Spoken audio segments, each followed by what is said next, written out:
think we're good. We're good? We're good with audio? We're good. Okay. So we're here to continue our discussion for our fiscal year 26 budget. And we have some materials.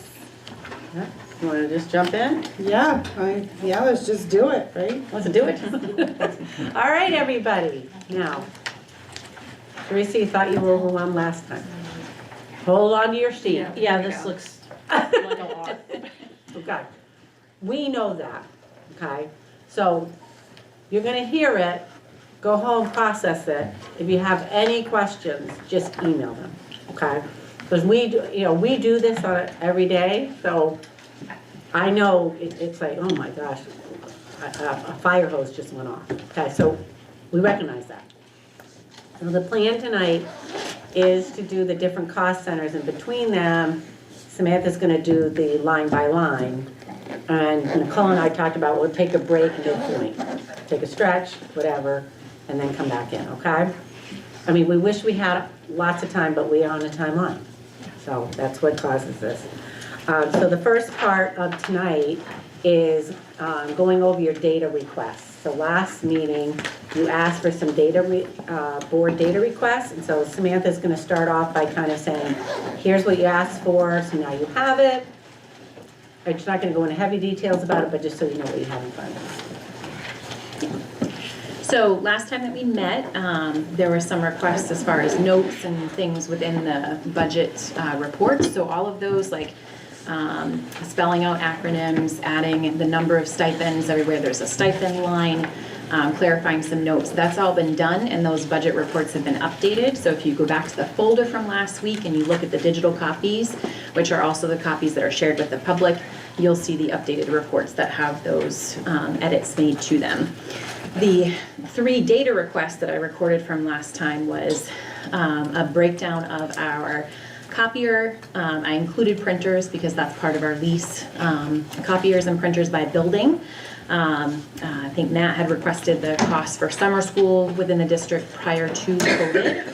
And then someone requested the gifted and talented enrollment from Shelley. So all of those are hyperlinked to the presentation, but they're also within the shared folder that we have for this week's presentation.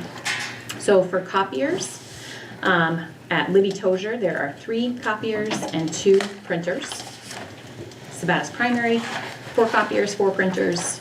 Carrie Ricker, 3 copiers, 12 printers.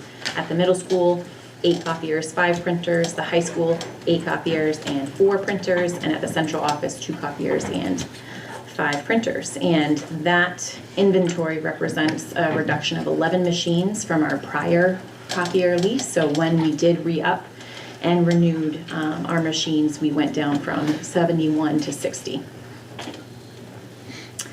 For summer school costs pre-COVID, you have budget to actuals going back to FY16.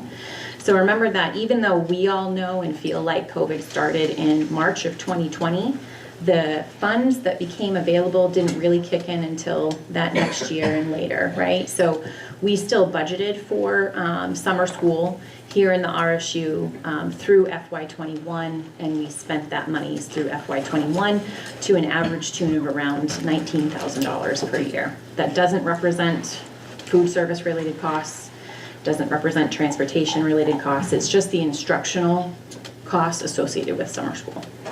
Questions on that? Yes. So of those, of the budget and actual, how much, so I know that we received grant funding for certain portions of it. So prior to the COVID monies, we were building it into our regular school budget. So the year of 2021 is when we had grant money, so that didn't hit the regular budget? FY22 and after, we stopped spending in the general fund. Okay.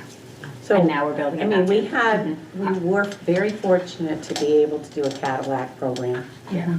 with the COVID funds. Yeah. Because you had to spend a certain percentage on student for interventions for catching up. So we spent, close to $170,000 on summer school because we could. We did a lot of supplies with, having camping experiences, different things that we wouldn't have been able to do. So they worked really hard to make a robust summer school program. So now we've kind of gone back to having a program, but not to that degree. So back to the you'll numbers. see, Yeah, okay. you'll see what's budgeted this year's, like an increase of $40,000 or so total. So you're gonna see that when we get to that cost center. Okay. Samantha's gonna show you the line that you'll see it in. But, so we were here, then we went here, and now we're back here, is kind of what we're doing. So you'll see that come up in cost center 4. Right. And you'll also see vacation school come up in that same cost center, which was also funded by COVID prior as well. What you won't see is any related food service and transportation costs for summer school because those live in transportation and food service cost categories. Thank you. Good question. And then gifted and talented, within your shared folder or in your packet, one of the handouts there is the master gifted and talented roster that Shelley put together.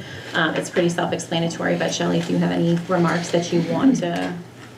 No, I think it is self-explanatory. It's just when you look at the numbers, it is possible that some students, it doesn't necessarily represent all of them as different students. Some students are identified in multiple areas. So that number isn't, that total number doesn't match necessarily the total number of kiddos, just. Right. But it does break it down for you by grade. VPA is visual performing arts. Correct.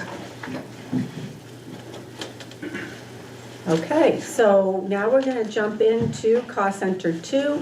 So we, last meeting, did cost center 1, which was all general ed, the regular instruction, everything that goes on in the classroom with classroom teachers.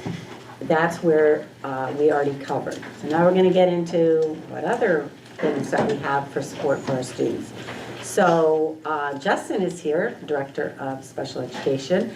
So you can see with the staffing of special ed, this is where you see our teachers, our technicians, ed techs, our speech and language teacher, director, our administrative assistants that support the program, our social worker, our extended year service staff. So we're required, if an IEP team decides that there needs to be service through full year, that's going to be seen here. And then there's contracted services. So you'll see where it says contracted service, that's building in these folks with speech and language teachers that we contract with, board certified behavior analysts, occupational therapists, physical therapists, and psychological services. And this staff and this cost center service 284 special ed students. So a range of special needs that they're providing extra support for can be from a student just receiving speech to a student who's in an out-of-district placement. So it does represent the span of the continuum of services, and it also, we already noted the ESY. Yeah, So so just wanted to know ESY that. was also funded through ARP for the last several years. So Justin's been really clever about, I think I mentioned last time, trying to remove staffing services from the local entitlement budget so that we're not paying a premium price for our main state retirement contributions that we're responsible for our staff. So he's sort of done a swap with our ESY that used to be in local entitlement, putting that in the general fund and then putting some more of the contracted services, which we don't have to pay that premium for, into the grant so we can leverage those grant funds more fully. Katie, can you just touch base on, I've been asking in the past why we have so many contracted services, and I'd just like you to explain so the public can hear. I mean, I know sometimes it's because we don't have that many students in that service, or we can't hire somebody for that. Can you just explain why we have that many? Right, so sometimes fiscally, it can be, because they provide their own benefits. So when Right. it's contracted service, you're really paying their salary Right. for that. But Justin, do you want to explain how, what they do and how you contract with them and how that all works? Yeah, sure. So when you're talking about contracted services, obviously we're talking about speech, OT, Right. PT, psych services. To speak to OT and PT, they're not part of our collective bargaining agreement anyways. We Right. don't hire those positions, through any kind of contract or anything here. So they typically, in a lot of districts, are contracted services. That's just sort of the model that people use. We do have a speech therapist on staff, but we also have like an overflow of kids that we need to contract for as well. And then BCBA is Board Certified Behavior Analyst. That's another one that's not covered under a lot of collective bargaining agreements, so we contract for that as well. As far as, like Katie said, the cost, I really think it's like, sometimes you make out on that deal, and Right. sometimes it's a little bit more. And I know some Yeah. of the contractors are working for different districts. Yes, They're just exactly. traveling around. And it might be like a small group of kids, Sure. like BCBA services, for example, there might be 10 kids that we need, Right. some support on, so we couldn't hire a full-time person Sure. for that, and they I bounced just around. wanted to Yeah, explain it to the Yeah, public, makes because sense. Yeah. I've gotten that question before. Yeah. A And then lot of psych- them have their own business. Right, Yeah. sure. And psych services, we have historically contracted for, but we'd like to look and see if we can get someone to come on staff, because we feel like it'd be really beneficial for our teachers to be able to connect with someone more regularly and have them in the Yeah. buildings and have their own space in the district and that type of thing. So we are gonna move forward looking at that this year, so. All right, thank you. Yeah. But it would supplant the contracted services, Right. not Be add budget additional. neutral, really. Right. Yeah. Good question. Yes, Justin is always looking for, Yeah, for ways, what's more economically advantage for the district, but also for what's best for students and being able to meet their services. So we can't hire someone, we have to go to contractors. Right. So, Yeah. like when we were down special ed teachers, Yeah. we went and contracted with services that place staffing, those staffing services. So the catch with those services is, in order to buy the contract, it's very expensive, right? Because you wonder, well, why did they go through that and not just apply for the position? And so there's different reasons why somebody would select that route rather than becoming a staff member. But, so we have to negotiate all the time around what's gonna be, meet the needs and be fiscally responsible. So like bringing up the psychological services, he came to us and the high needs we have, it'd be better to have somebody on than contract. So always looking at how to best service. So he's gonna go over staffing for Sure. Great. resource room. Yep. So, Katie kind of did the overview of the staff, and we talked about contracted services. The next two slides break down our resource room staff and our self-contained program staff. And it looks at it through the lens of SPS being open or SPS being closed. So in terms of resource room, if SPS were to be open, Libby Tozier would have 1 teacher and 1 ed tech.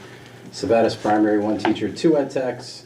Carrie Ricker, 1 teacher, 2 ed techs.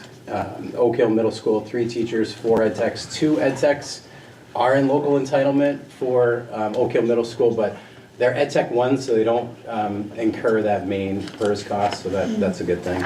And then Oak Hill High School would have 2 teachers and 1 ed tech in the resource program. And then you can see the next column there. If Sabattis Primary closes, we would just we'd have 2 each, move some staff to Carrie Ricker, 2 teachers and 4 ed techs. So the other schools would remain the same. And I And then will the just note before Justin moves on, you'll see in the budget report details some fluctuations in where our staff was budgeted Yeah, last that's a year good and where point. they're budgeted this year. So like at the high school, we have typically paid for all of our special ed staff in the resource room lines, but you'll see that he's come on and said we need to clean that up a little bit. If it's a self-contained program, that's where those staff members working in that program should live in the budget. So we'll walk through it in the detail, but I just wanted to note that so that when that comes up, you'll note that from our prior conversation. And so the next slide is self-contained programming. So by that, we're looking at our behavior support programs and our functional life skills programs. So if SPS were to stay open, Libby Tozier would have 1 teacher and 3 ed techs and self-contained. Sabattis Primary, 1 teacher, 5 ed techs. Carrie Ricker, 1 teacher, 4 ed techs.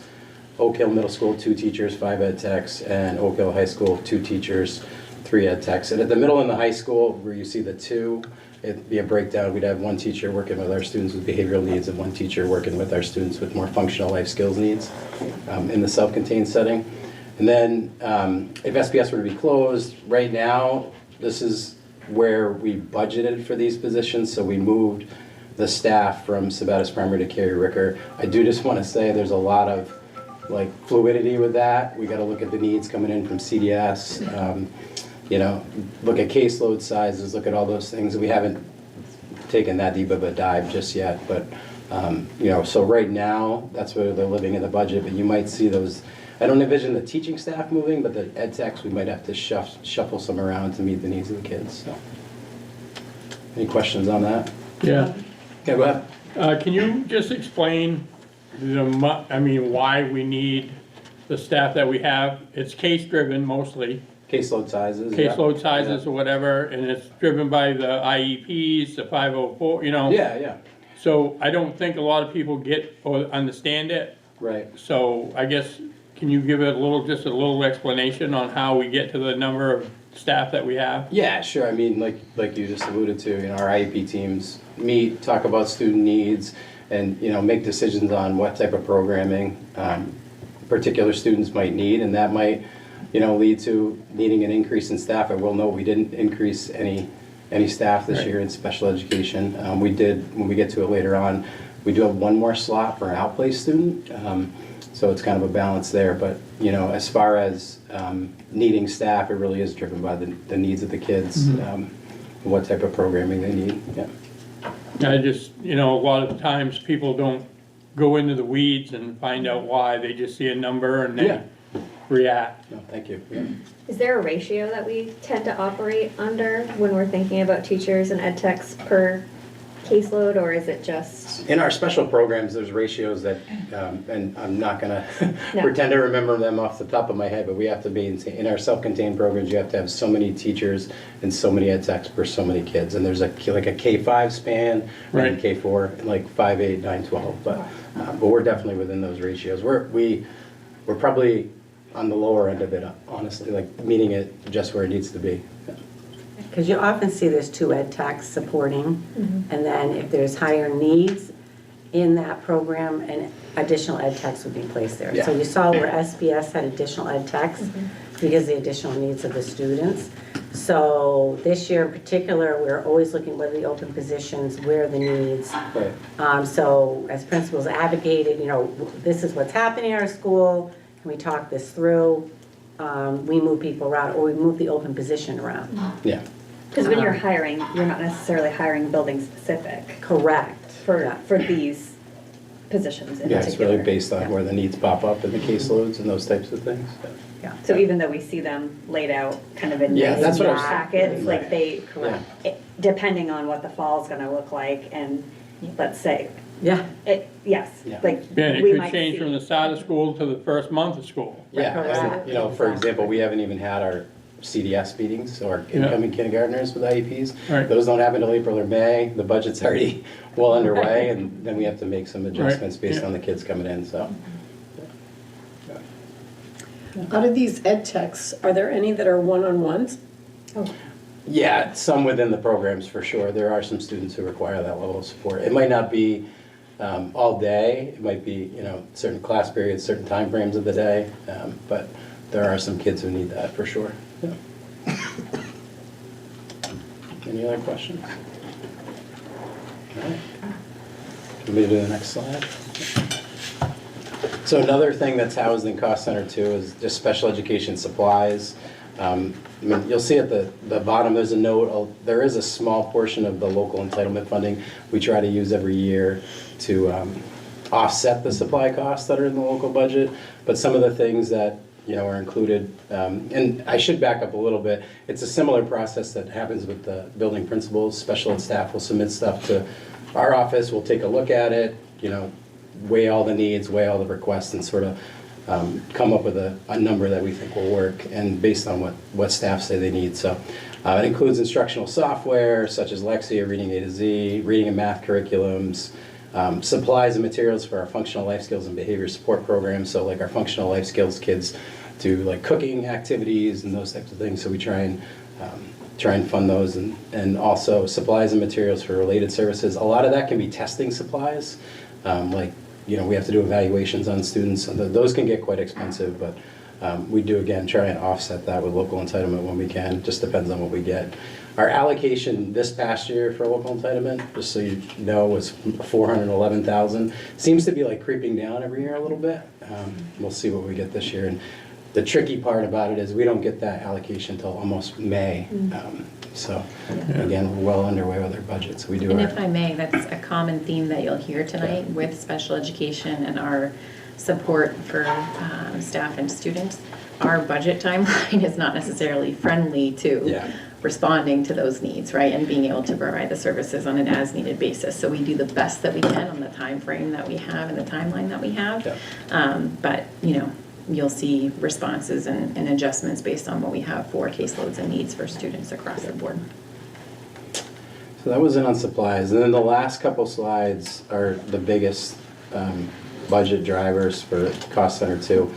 So those are main care seed and out-of-district placements. So seed, I'll go over it in a little more detail on the next slide, but it's behavioral day treatment line payment to the main DOE for billable main care costs. So our out-of-district placements will bill, and I'll explain that a little bit more, like I said, the next slide. And we're on the hook for a portion of that cost. And then out-of-district tuition, last year there was budgeted for 19 slots. I think based on the needs and the way things have gone this year, we need to up that by one slot. We do have some students that are graduating. There's always the students that move in, students that move out. We've had a few students placed this year, so I think that is a good starting point for us. And some examples of placements would be Margaret Murphy, Pineview, Gartley Street Schools, Spurwink, and the Collaborative School. And again, those are for students that the IEP teams decide that we really don't have the programming in the district to meet their needs, so we go in that direction. All right, last slide, and then Sam has a nice graph to go over to talk about this a little further, because this was a huge budget impact this year for special ed, and I think it's been in the past. So what is main care seed? So it's medically necessary school-based services performed according to an individual education plan that are reimbursable by main care. So basically, what it is services like speech, OT, BHP, which is like an ed tech, and other services, could be social work services, those types of things. So the special purpose private schools that the students go to, they bill main care, but we're still on the hook for 38% of that claim. The DOE pays it up front, but then the district, it gets withheld from our subsidy, right? So I think you guys that have been on the board have seen this before, but we have to put it in as an expense in the cost to our Cost Center 2. So this year, we'll go over it a little more in detail, but it was a pretty good chunk. It was about a $173,000 difference. Really, what's driving that is the cost of services are going up. Each year, they seem to increase, so. Sam put together, like I said, the nice little graph Yeah, there. so on slide 12, we just wanted to show this graphic to, literally paint a picture for the increase that you'll see on slide 13, because it's hard to swallow, right?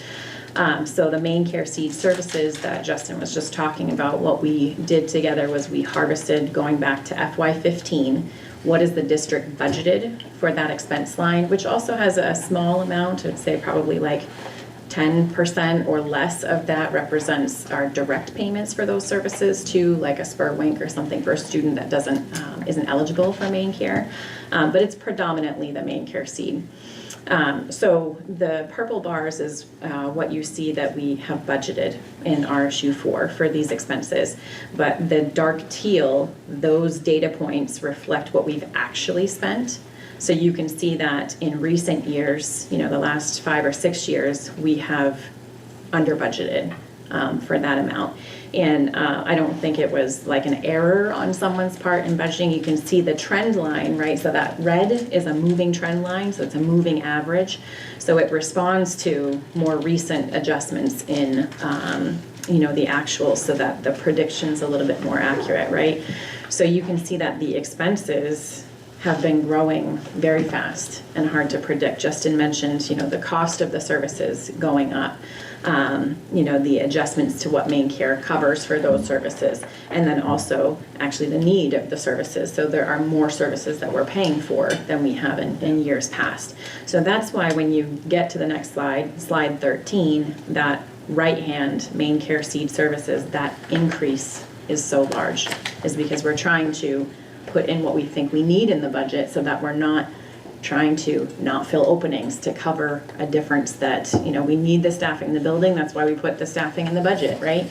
But if we're gonna hold off on trying to fill staffing because we have to cover, you know, these increases, we're trying to put what we need in the budget for those increased services. Wasn't there a change a few years ago, or was it last year, that we have to pay for every school day, Yeah. whether or not they attend? Yeah, So that's absolutely. tuition, Yeah, which is the that's under left-hand tuition. side. That Yep. does impact me too, I mean, yeah, Yep, yeah. yep. Yeah, it does, because now it's more days. Right, Right, yeah, yeah. So and I some wonder- schools have gone No, you're to, exactly right. they used to do like a traditional ESY where they just go for like July, and we get kind of a little break in August, and a couple of schools have gone to year-round. So there's like a whole nother month Exactly. of costs and services we pay for. Yeah, so it's a lot. Yeah. So the increase in tuition that Justin mentioned, a big chunk of that additional 82,000 is the extra slot, and some of it is also just rate increases that we anticipate as well. So we had said last week when we met that we were going to, every cost center, just look at the big personnel drivers, right? So the really big expenses that we incur with our folks is salary and health insurance. We do pay, you know, FICA, Medicare, dental insurance, but those are de minimis compared to health insurance. So we wanted to review that.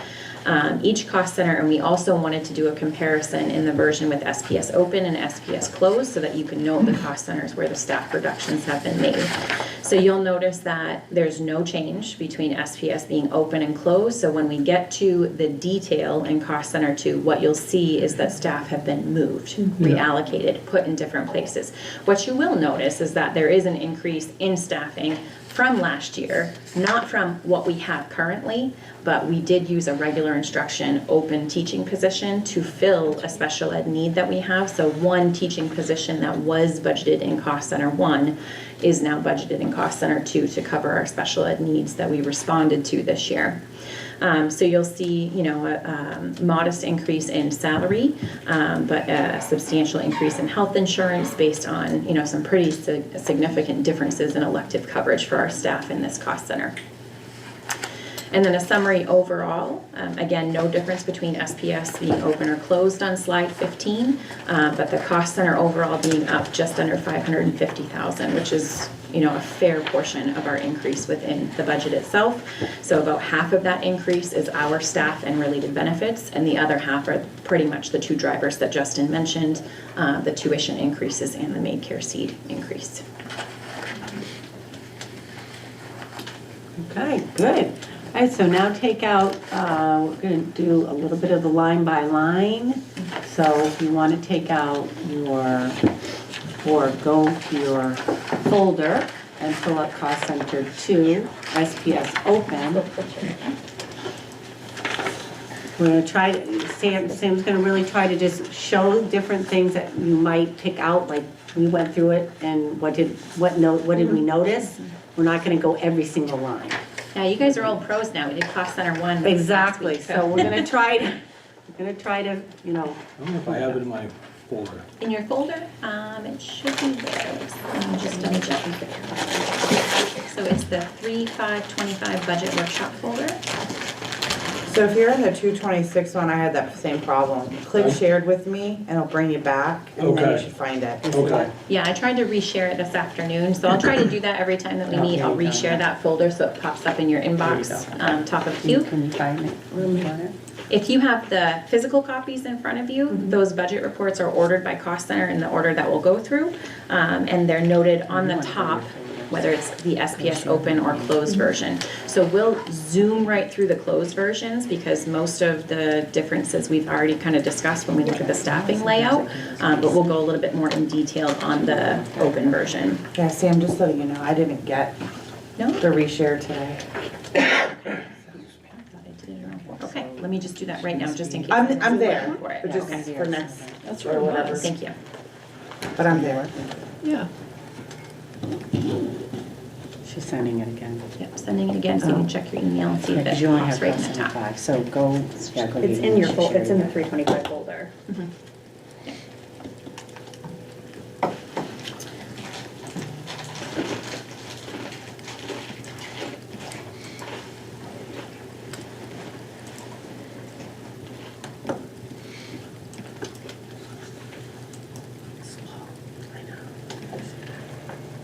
Sam, would you prefer, we have an extra printed copy. I No, I'm think. fine. Okay.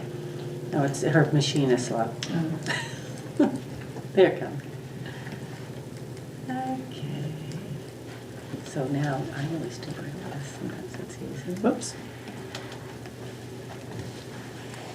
Yeah, can you give me a thumbs up if everyone else has got it? I just want to make sure we're ready to rock. I think I just clicked that one.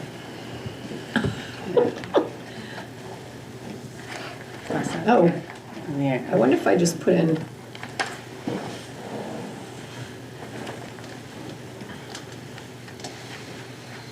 Go ahead, I'll catch her up. Okay, sure. So these reports are structured the same way Cost Center 1 was. You're looking at 3 years of budgeted information, 2 complete years before this year of actuals. And then the versions budget total, the differences noted in the percent over the prior year. So when we're looking at the account groupings, they are grouped just like Justin outlined his programming, right? So looking at line 1, the account code begins 1,000, and then that second grouping of numbers is 2200. When you see that 2200, we're talking about resource room, okay? So for Carrie Ricker, this first grouping of accounts, we're talking about the resource room program within Carrie Ricker, okay? So as he noted, in the version with SPS Open, we've got 1 full-time teacher in that program and 2 full-time ed techs. So if you go down to line 21, from 1 to 21, that's all of the salary and related benefits for that program. So just like the regular instructional programs and schools, we also have substitute lines that are built into those programs for when we have staff absences. The subs are coded to that program because they're working within the special ed programming. So beginning with line 22, you'll see the note there for instructional software. Remember that the supplies and software that are coded here are specific to meeting a student's special education need or providing special education curriculum or services. So the special education teachers actually had the very fun task of doing 2 budgets. They submitted their regular supplies to their building principal that got folded in with what we reviewed last week. Things that, paper, pencils, those types of things. But then specific to special education needs, they submitted their budgets to Justin. So you'll see on line 22, the cost for Lexia and reading A to Z. And then line 24, you'll see a supply request. And I think Spire is what's new this year, is that accurate? So that's what the increase there that you would know. And then line 25, throughout most of the programming, you'll see a modest amount entered for small book requests that come up throughout the year that Justin put in for his staff. Any questions on Carrie Ricker Resource Room? Nicole? Can we explain the change in the substitute line from 20 to 5? Yeah, so like we talked about last week, we looked at substitute lines district-wide and went back a few years to look at budget versus actual. We considered our increase that we implemented about midway, well, once the budget passed last year, the increase in sub rates, and we adjusted, right? So we adjusted to what we think we need. So I think I noted last week, some lines stayed the same, some went up a little bit, and some were reduced. So if a program was not utilizing what was budgeted for those sub lines, then we reduced it, and that's an example here that you're seeing. Thank you. Sam, can you give us an explanation on the increase in the teacher's salary line so people don't think that they got a 20% increase? Yeah, absolutely. So, you know, the increase in what our staff get for a raise year to year is covered there, but it also represents if we have staffing changes. Right. So if we have a staff member that, you know, leaves the district and we replace them with someone who is higher on the salary range, and that's who we're rolling into this year's budget, you'll see that change reflected there. So you should see throughout all of our staffing lines, various fluctuations like that. Maybe during the budget presentation, it would be helpful to just mention what the contract negotiated settlement was for percentage Sure. when we do that. You know, Is that a data request? yeah, please. I also think it's important to note that just because you're looking at the previous year, it doesn't mean it was the same Right. staff Correct. Right. Exactly. That's the big takeaway. Well, you know and I know, Chrissy, what people look Oh, they're at. gonna look at this number, they're gonna say, oh, wow, special ed's getting a 20% raise, Yeah. and then make up a narrative about that. Other questions on? That's carryover three, resource? that's 3 staff members? Yep, between line 1 and 2. Yeah, 2 ed techs in line 2 and 1 professional staff member for salary. So beginning with line 26, you'll note that same 2200, so we're still in resource room and we'll carry that all through all of the buildings before we shift over to self-contained, okay? So starting with line 26 and going down to line 46, those are your staff and related benefits lines for the resource room at the middle school. So remember, these are your general fund budgeted lines. As Justin noted, in this particular program at this particular school, there are 2 additional ed tech positions for a total of 6, but those are local entitlement funded. So And where then- will those show up, Sam? We don't review the federal funds because as Justin Federal mentioned, grant. we don't get the grant award notices until later in the year.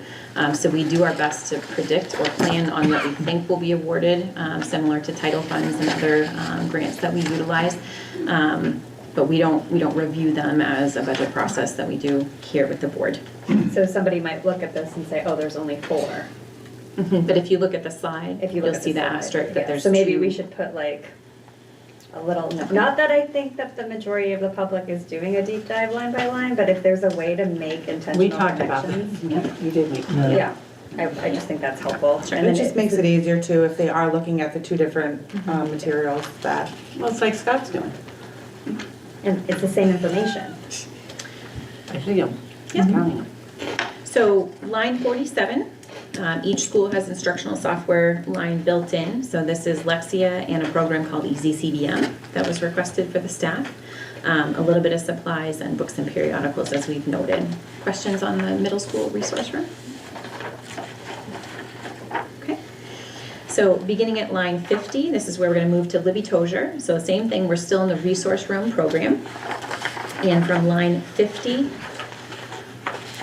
down to line 70, those are your staff and related benefit lines for the resource room at Libby Tozier. So we have 1 full-time teacher in that program and 1 full-time ed tech. And then similar requests for software, books, and periodicals. Questions on Libby Tozier resource room?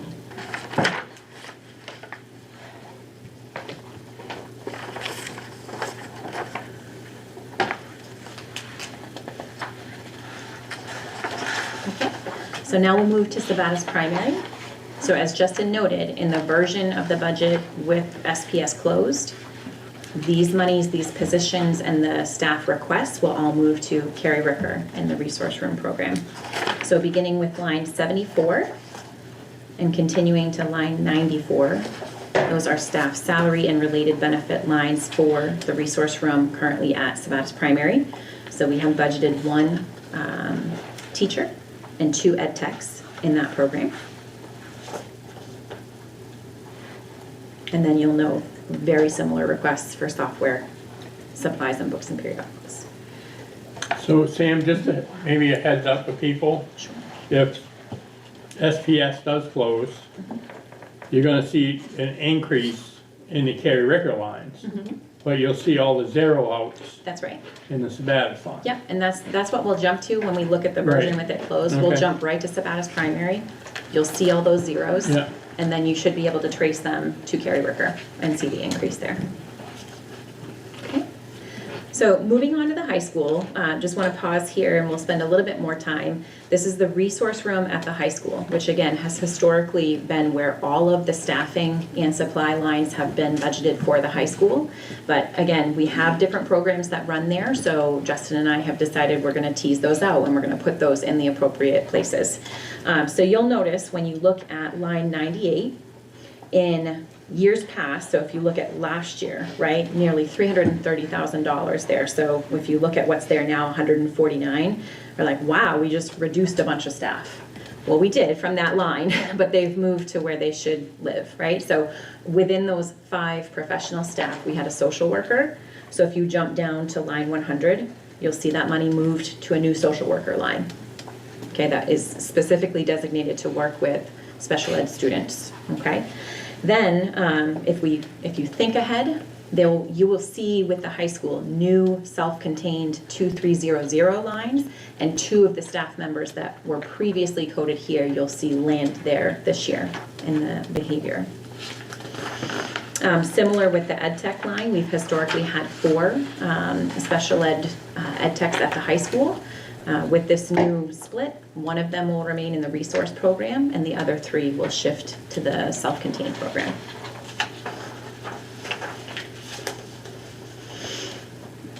And if we skip down to line 126, that's where the salary and benefit lines stop and the staff requests begin. So you'll see similar requests for Lexia software. There is some writing and math curriculum that was requested that Justin noted within the high school. Any questions on resource room at the high school? Okay, so if you note on that page 6, that subtotal, we're down 268,000 for that cluster of accounts. You'll see that shifted right over to the 2300 line at the high school. Okay.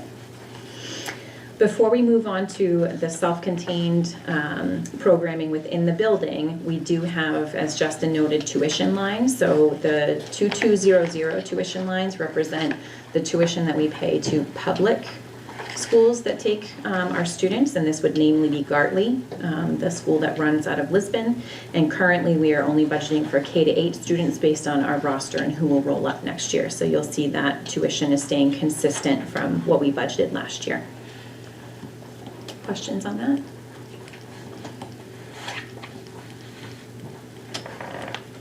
Okay. So we'll shift into self-contained, which was the second group of programming that Justin mentioned, which is building-based within our schools. So Carrie Ricker, the self-contained is the 2300 for that second set of numbers. Right now we have budgeted 1 full-time teacher and 4 ed techs within that program. So you can see that that's a change from what we budgeted last year. Does everyone see that difference from the budget in FY24, right? So that's not new staff, it's staff moving around based on student needs, as we've kind of talked about tonight.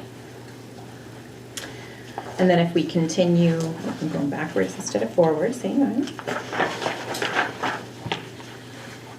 If you go down to line 154, that's the end of the staff and related expenses.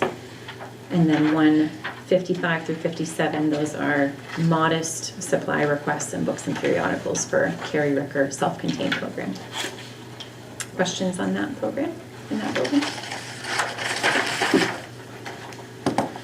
At the middle school for self-contained, we have 2 full-time teacher slots and 5 ed tech slots. The resource room at the middle school is the only program that has local entitlement funded ed techs. So that's the only place you'll see that note. And then down through line 178, that's where the staff and related services end. And again, you'll see a modest increase. Well, I would say it's probably out of the supplies a little bit bigger increase, and that was Justin speaking to some of the programs that do some cooking and some other things that use a lot of consumables. So we're looking to support that programming in those classes. Questions on the middle school self-contained?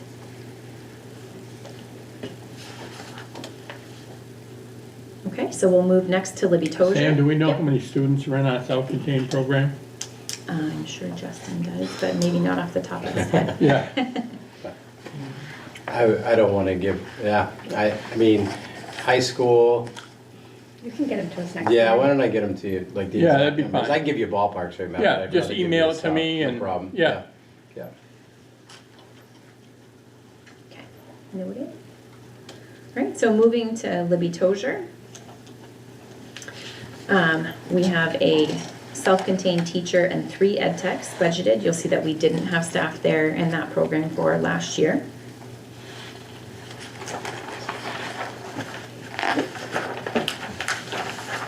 Why do we think we need it for this year? It's not new staff, it's just moving them to different programs. So based on the number of students in the programs or the types of needs in the programs, Justin moves his staff to where he thinks they need to be. Or, like we mentioned with the high school, sometimes they've been coded somewhere historically that maybe that's not really what they're doing. And so we've tried to make an effort to make sure that we're representing the work that staff are doing and making sure that's aligned with what the state of Maine says it should be codified as. So this year we have that, we have resource room and self-contained. So this is reflective of what is currently going on. Thank you. You're welcome. Yeah, and then starting lines 204 and 205, again, small requests for supplies and books and periodicals.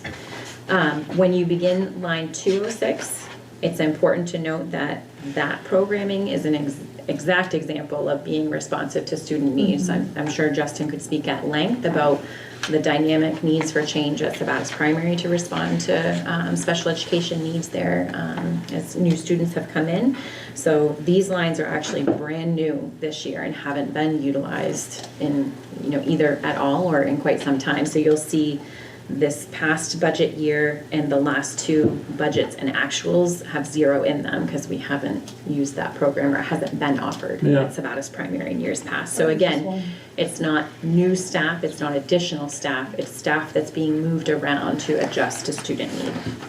But one teacher and 5 ed techs in that program. So if you go down to line 227, a similar supply request within that new program. And when we look at the closed version, again, you'll see, so remember Sabattis Primary is anything that ends in 130. So you'll see those lines zeroed out and reallocated to Carey Ricker. And then we're on to the high school self-contained programming. So again, you'll see zeros across the board to the left of what we are putting forward in the budget. That does not mean that those are new staff. That means we're coding them where they should be this year. Okay, so that's 2 teaching positions and 3 ed techs that we mentioned earlier. And if we follow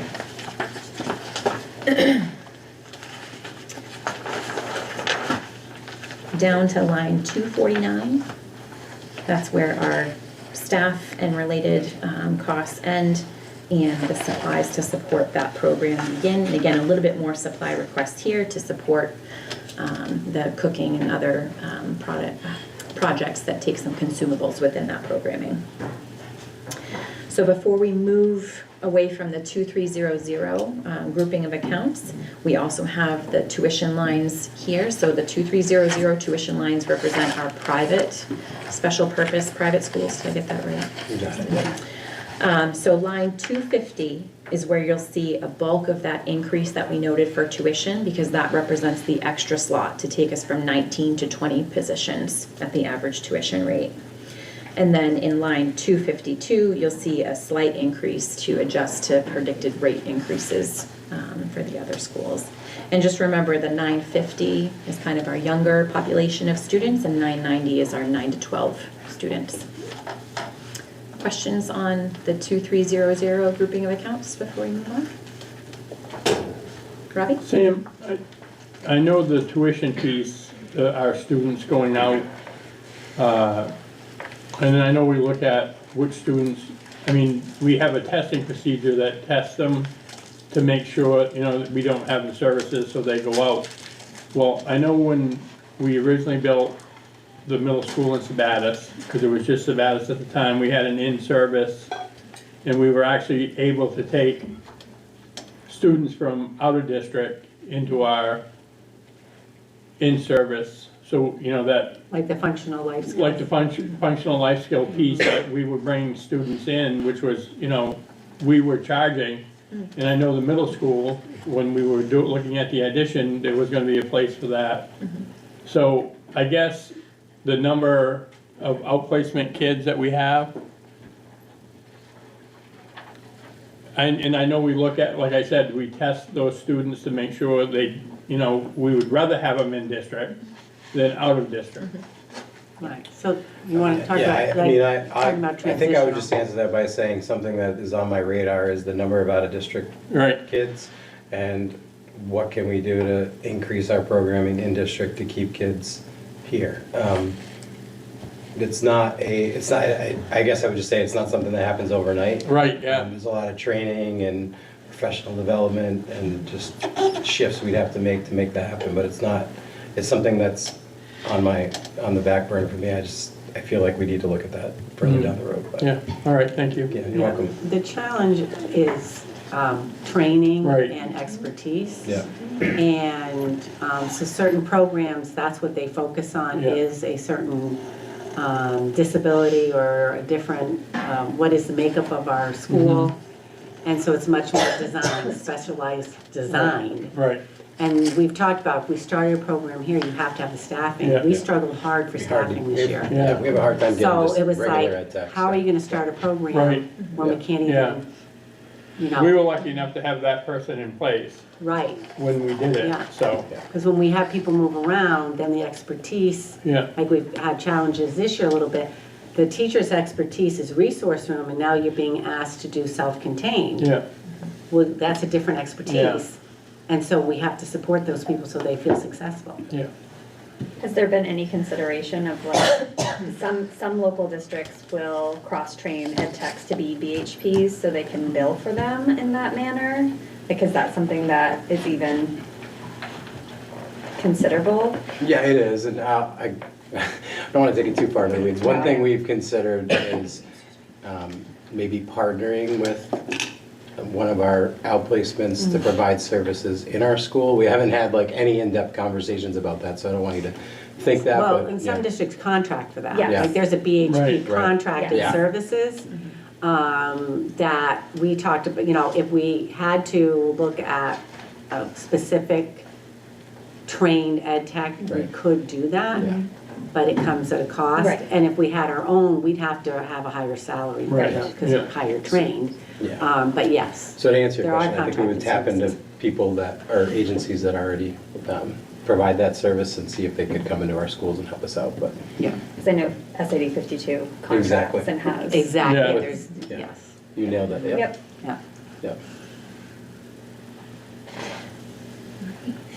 Moving on, the next subsection of accounts has the 2400. It's a really small part of the special ed budget, but it represents students who are hospitalized or homebound, and it's very hit or miss. So we left a little bit of money in the contracted service, or the purchase services line in case we need to do some tutoring for a student in a situation like that, but you can see in the 3 years prior actual compared to the 2 years prior actual that it can fluctuate a great deal, and sometimes it's a zero. So we rolled the dice on that. And then the next grouping of accounts starts with line 263, and it has the 2500. So we're kind of walking down 2200, 2300, 2400, 2500. This 2500 represents the special ed administration, which is district-wide. So the salary and benefit lines here represent our director, and then also 2 special ed secretaries. So one of those positions works here at the central office, and one of them is based out of Cary Bricker. And if you follow down to line 280, that's the end of the salary and related benefit lines for that subsection. And so you can see that we've built back in some employee training and PD, so some requests for conferences, and then just some other lines have been brought up or down to be in line with actuals. All right, so this brings us to line 288, which is the star of the show. This is the behavioral day treatment line, which is where our main care seed billable services are recorded as an expense. So as Justin mentioned, the state pays the state share, or the DOE pays the state share on our behalf, and then quarterly we reconcile that and adjust both our state allocation revenue line, but also note it as an expense in this line. So this is the line that represents the $173,000 increase, which was shown on that graph that we put together.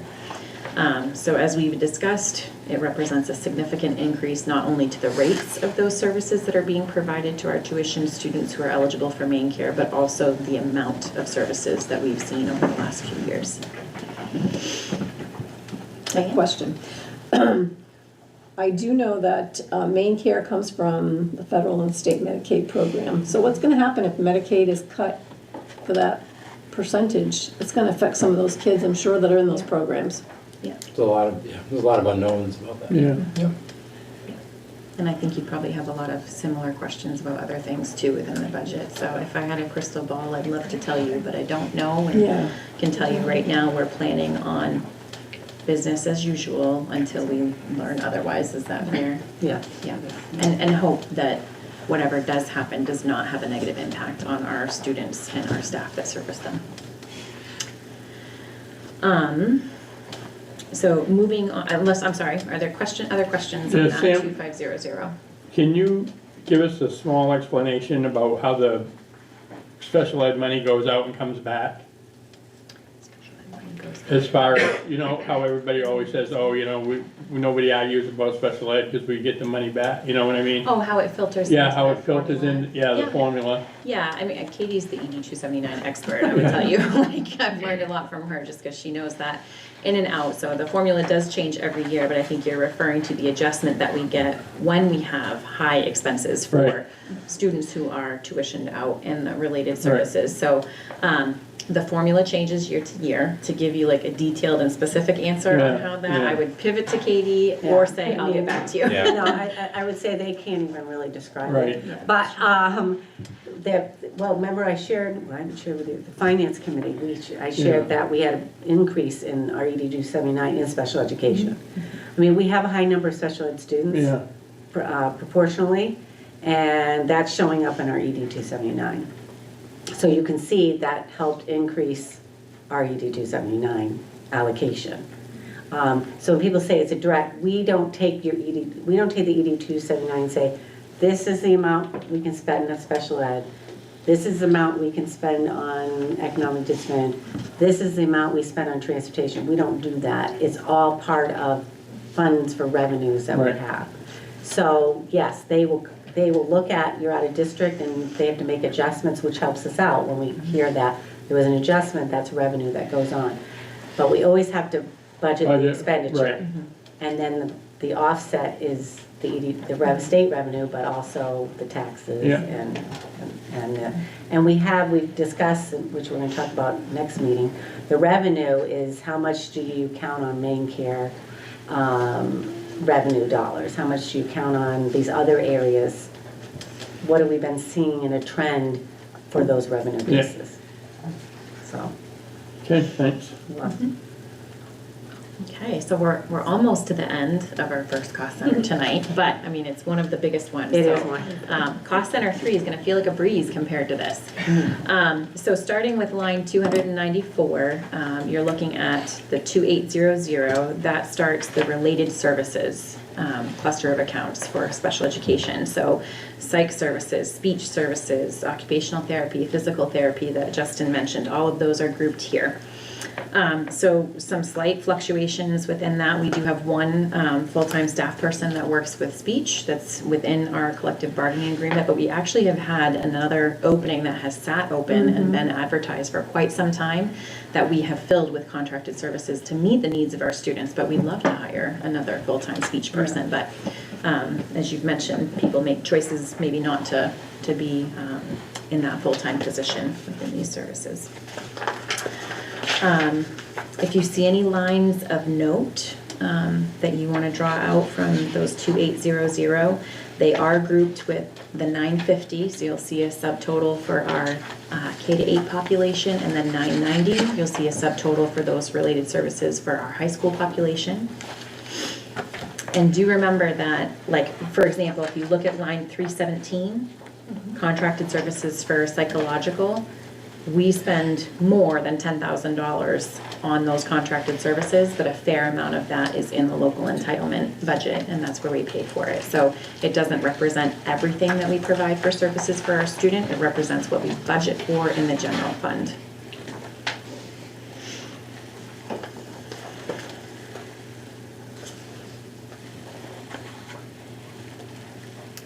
there's no questions on that group of accounts. If I haven't given you enough time, just tell me and I'll pause. Yeah, I have a question. Yep.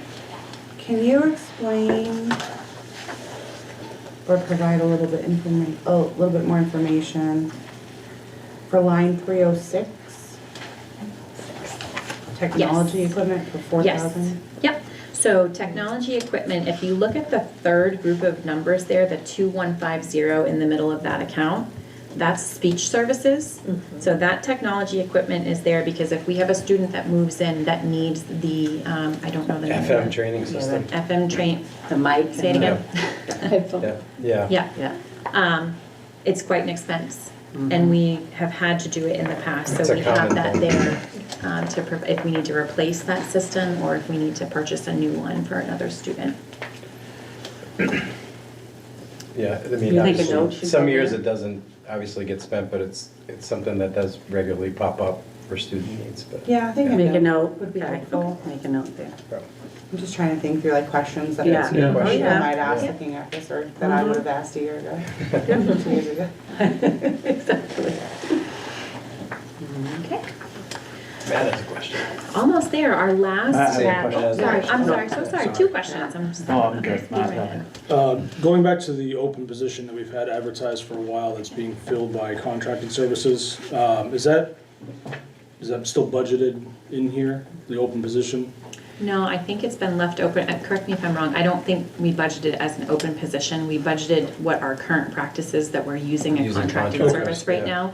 now. But what we have in the budget for that contracted service should cover. Yeah, a if someone full-time applied, staff. we could probably shift the funds. Well, to contract. that was gonna be my next Yeah. question is, Yes. are we meeting or exceeding what we need to with the contracted position? And what is the cost difference between a full-time or a contracted?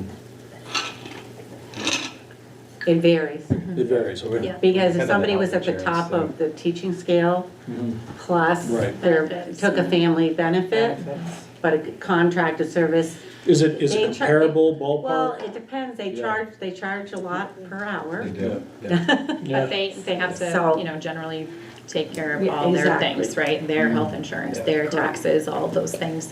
Yes. So I would say in our experience this year with staffing, it's worked out pretty much a wash, I would It's say. been pretty much budget Yeah. neutral, but it could go one way or another a little bit depending on the package. And we've been doing stuff with the tele speech. So we tried that on some occasions, is having students go in and they're on a computer and doing their speech lessons. So any way we can do to meet the IEP, we deal with it. Is that what we did this year, under We the do. contracted services? Yeah, we have one at Yeah. our middle school. We have a small caseload of students that do telespeech with an agency. Yeah, because my grandson's now doing that through Lewiston. Yeah. Exactly. So we yeah. did Computer. both of what you're asking. We have a person who's a contracted service that provides speech services and we do the tele. Oh, you do both? Yeah, Yep. yeah. No, it's amazing how well they do on the tele. You know, you wouldn't think that, but they do such a great job, the teachers on the other end. Yeah, I've watched it. It's amazing. Yeah. Scott? No, I don't have a question. Oh, you're on. I was just alerting you to Matt. Oh, thank you, appreciate that. We get a little tunnel vision sometimes, so I think that's helpful. So our last grouping of accounts for cost center 2 in the SPS open version is the extended school year, right? So the total of, you know, just under 20,000 is what we put into the budget for those services that are students who have IEPs that require that ESY programming. And again, you'll see last year and prior is zeroed out because we have used our COVID funds in years past to pay for those services. So folding that back in, but at the same time trying to either stay budget neutral or reduce some of the other related service lines that you saw in the section before. So before we move on from cost center 2, just zipping through the SPS closed version, what you will notice is no change to the number of staff, the total cost center that we reviewed in the PowerPoint together.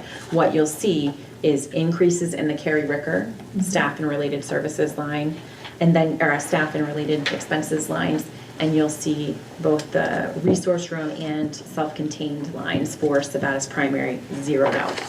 Okay, so you'll just see that money moved. Do But we Libby wanna- Tozier also won't align because of the grades, right? Right. Yeah, right, yeah, no, thank you, yeah. Yeah. Okay, So all closing right. SPS means there's no difference in the bottom line of the budget. The Correct. special This education cost budget center. stays the same, Yep. Correct. whether or not. It's because staffing is staying exactly the same. Exactly. We have to continue Right. to Needs serve are the same exactly the kids. same. We have the same number of students, IEPs, we have the same need for the same number of staff, yes.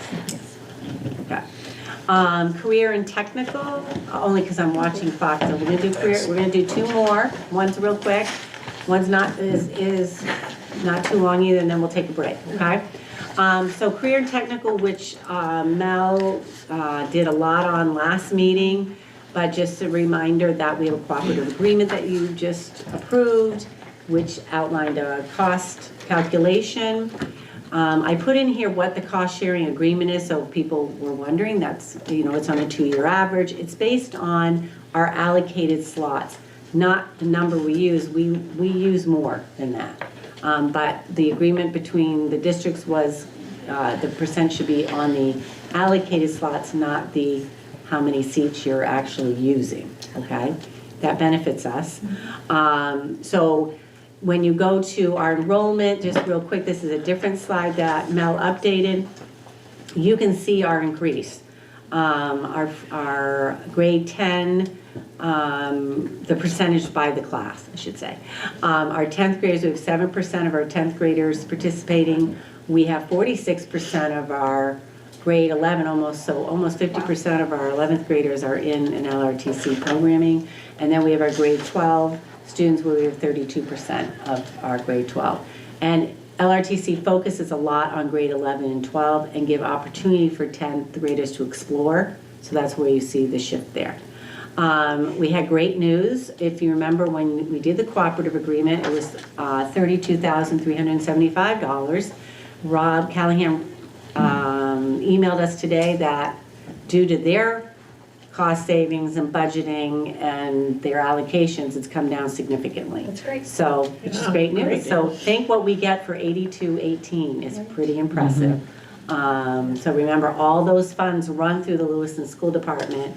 This was the additional local that we're splitting up. So it was around 82,000 for additional local. So the total? 8,200. Ours is No. Oh, I'm sorry. That's okay. The total above for the additional local was about 82,000, and then they split that out among the cooperative schools based on our percentages, That's awesome. okay? So that's pretty good. Yeah. So that one, look how easy that one was. So we'll go line by line. There's one. There's one line, and now you know. Right on it. Updated. So the challenge here will be, like Rob anticipated how much we may need, and then he had to adjust based on the allocations and their budgeting purposes. So this may happen again next year. Other instructions, so we've done the big chunks of our regular ed, special ed. Now we're going to talk about how we support our students with co-curricular and athletics. So Brian is coming up. Brian's going to come first for the middle school. But this covers all the athletic, right? The directors, the stipends, the trainer, the co-curricular stipends, summer school, vacation school, game day workers, officials, uniforms, equipment, supplies. So Brian's and Michaela's coming up. I'm just going to be supporting for co-curricular. I like that. Okay. So Brian's going to explain those two, and you'll see he's going to be talking about field hockey. So field hockey came up from Laura with a petition, and so at that time I said, we will look into it. It is not in the budget, okay? But you're going to hear the cost of it, and then as Nicole and I spoke, you'll have to decide. Do you want to add field hockey or do you not want to? So you're on, Brian. Awesome. Good evening, everyone. Just want to take some time to talk about some co-curricular and extracurricular activities at Oak Hill Middle School. So as you can see here now, we just have some of our participation numbers for our co-curricular activities. These numbers are initial. Band looks good. Band looks great, right? Great. It's had a wonderful performance. The high at our school's winter going to be concert. excited about that. Yeah. So I will say, numbers look great. These were initial signups. Yeah. So obviously they fluctuate over the course of the year.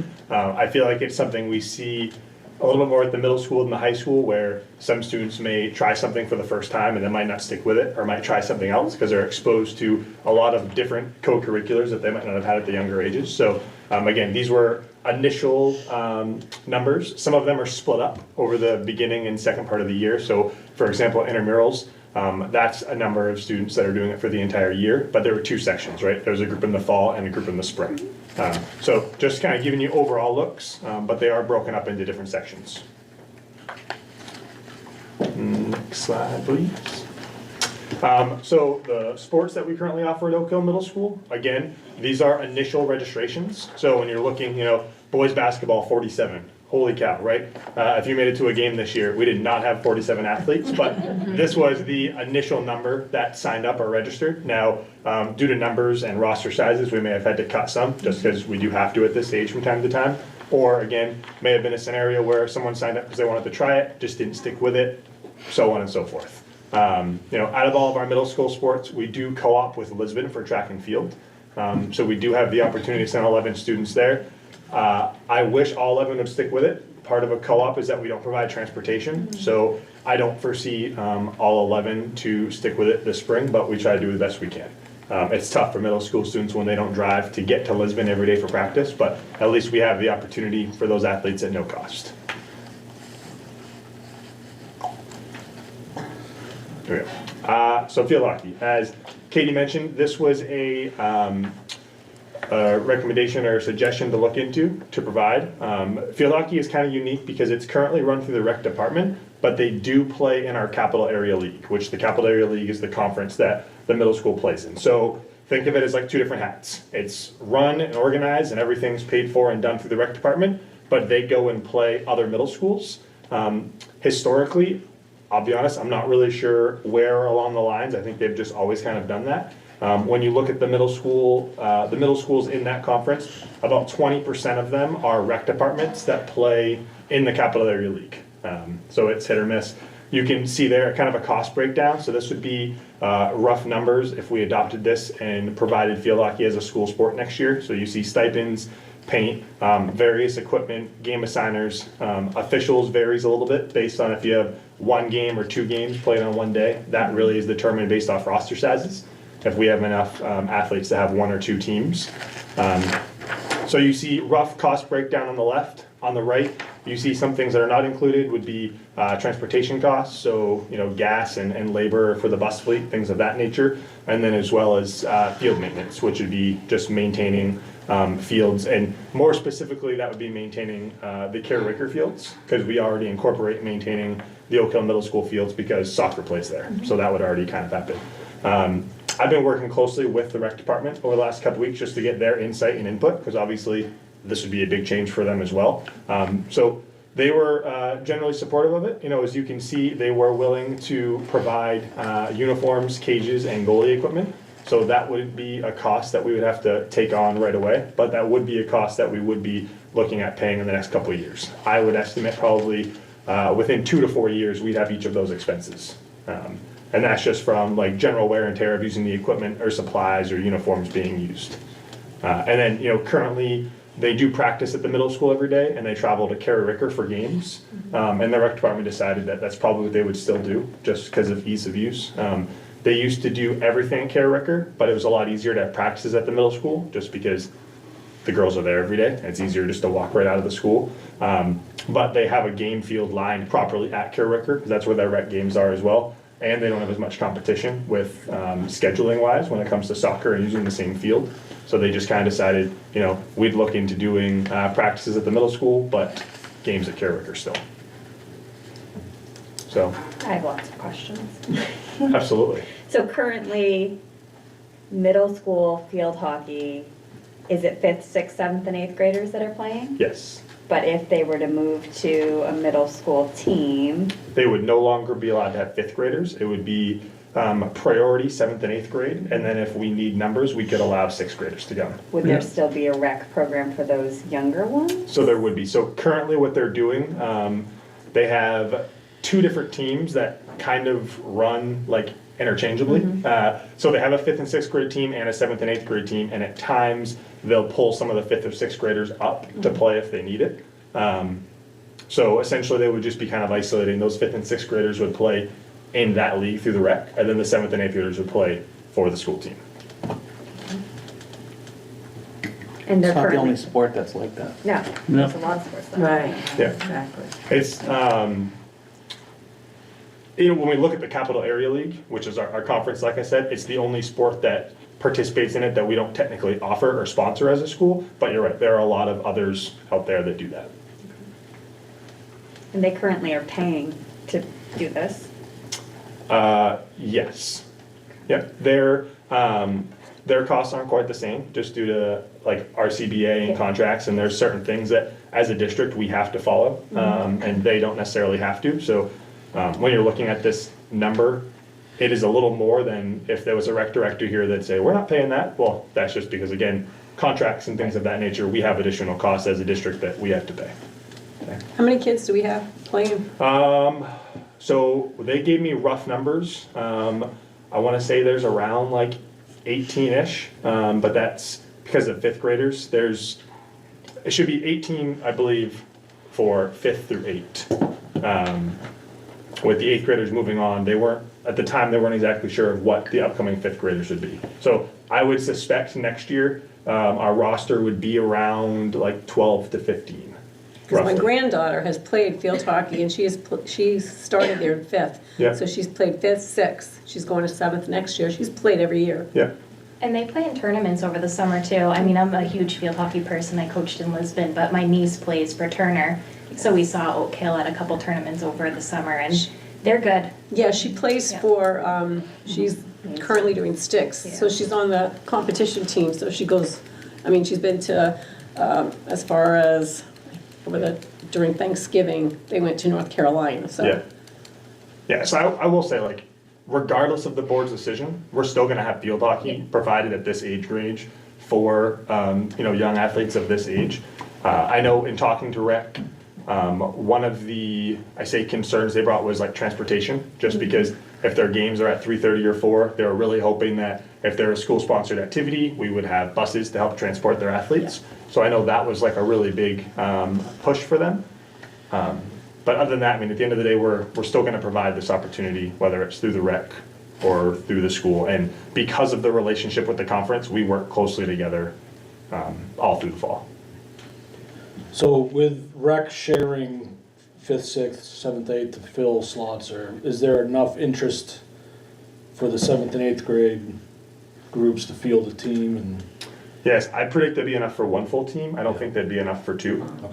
And again, numbers fluctuate just with every group of kids that come up. So right now, I'd say there'd probably be around 15 girls next year on that 7th and 8th grade team. And of course, the way the conference is broken up, we can pull 6th graders up if we need to. We just can't pull 5th graders up in our league. How many play on the field in one, I've never played. 11. 11, okay. Yeah. There's a shortened version too that's implemented in some parts of the state, but traditional's 11. Love it. If we take the program, can the rec have a team that would play against us, or we take the team and they would not have a team? So we would take the team and they no longer would. They would not have, Yeah. so students that don't play, right, students who are able to play now through rec might not be able to play. Right. Yeah, so there Okay. is, thank you for bringing that up. There Yes. is a population of students that I was told don't attend Oak Hill Middle School who are on the team. Oh, okay. So there are some girls who, may not be able to. Now, I didn't actually get a clear answer on this, because when I told rec, I said if they're an RSU4 resident, then they still have the right to play school sports and participate in activities. Now, for example, if there's Like a homeschooled student. a homeschool student, good, yes. There are. Yeah. But let's say there's a homeschool student from a neighboring town who doesn't offer field hockey, then they would not be allowed to. Correct. So that could impact some athletes. Have you asked the athletes what they think? I have not. That'd be an interesting Yeah. piece. I say that. I specifically haven't. I've definitely heard through the grapevine that I think it's something they'd be interested in. Yeah. But those 5th graders would still be allowed to play on a rec team. Yes. But they wouldn't be They playing can't the compete though. games. At On that level. rec, They could play rec games. They could still play competitive games, it Yeah. would just be Fourth and fifth. through the rec department. So the rec department could have teams up to the 5th grade. Yes, it's very similar to what they do for Yeah. all of our other sports. They usually run soccer, up until 6th grade. And then 7th and 8th grade is when they stop offering soccer because they all play for the school.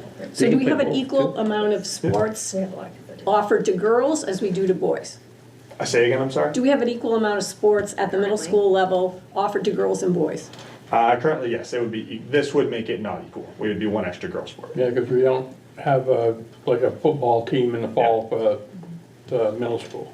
Are they allowed to play in another? No, we have a rec football team. Okay, It's just not through the school. It's Okay. not through the school, because we looked at it a few years back, and the cost of it was kind Yeah, of, it's A substantial. lot of middle schools do not have do No, not it's have, Not yeah. common. yeah.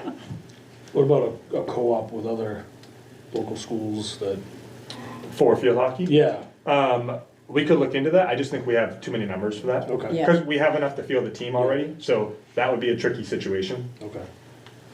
And there's no ability to share ownership? Like, it couldn't be a co-op with the rec? That's kind of what this is.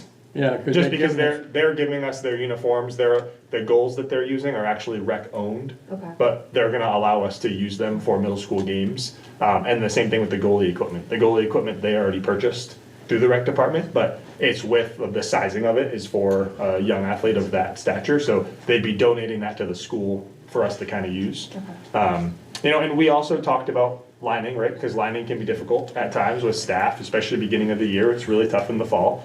And, they said currently their parents still line, and they said they would be willing to keep that going. But again, that's gonna be year to year, because that Yeah. depends on the parents and who are there and who are involved, so. You just mentioned that they're donating uniforms, but there's a item here for uniforms for $2,400 Future.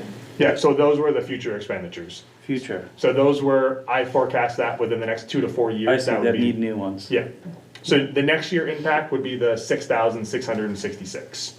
And then the items on the right were items These that are things we could work through later Yeah, on. like things that they're purchases that are to be foreseen in the Yeah, future. Yeah, So this is this is the same season as soccer, right? yes, Yeah. yep. Is there a porta toilet at the same field already for soccer? Yes, the porter toilet would be for one at Kerry Ricker, because they'd be having games there. I'm not sure if rec put ones there, but usually Yeah, when We do we, have one. There is usually. yeah, but usually when we share a field, we each provide a porter toilet, that way it's kind Okay, of so more fair. than one. Yeah, just because if not, we get a lot of pushback from those companies that they're overused and not sanitary. Nice. Okay, so that's more to mull around in your head, whether you want to add that in or not, okay? Thank you for all your Yes, work on of that. course. Appreciate that. Do you have more? No, we're going to high school. We're going to high school. Oh, I have a question about co-curricular, the numbers, Middle school or high school? middle school. All right. Let me see. So how many of those students are in more than one, like I know there's students that are in drama, that could be in band, that could be in, chorus. We'd have to get those numbers, but there are kids that are doing multiple. Right, yeah, credits that's what right I was now, gonna ask. And, chorus and band is during the school day too, Right. which is really nice. We do have obviously art club after school, and then all of the other things. We actually have a drama play that we'll be announcing soon, that you Okay. can attend, so that So will be. could you just give me the total number of kids that participate in all, not like different, just the flat number? Not duplicated, is that what you're asking Yeah. for? How many different students? Yeah, how many different students? Yep, we've written that down. Okay, We're thanks. taking note. All right, the high school, Marco and Jim. Hey Jim, how you doing? Good.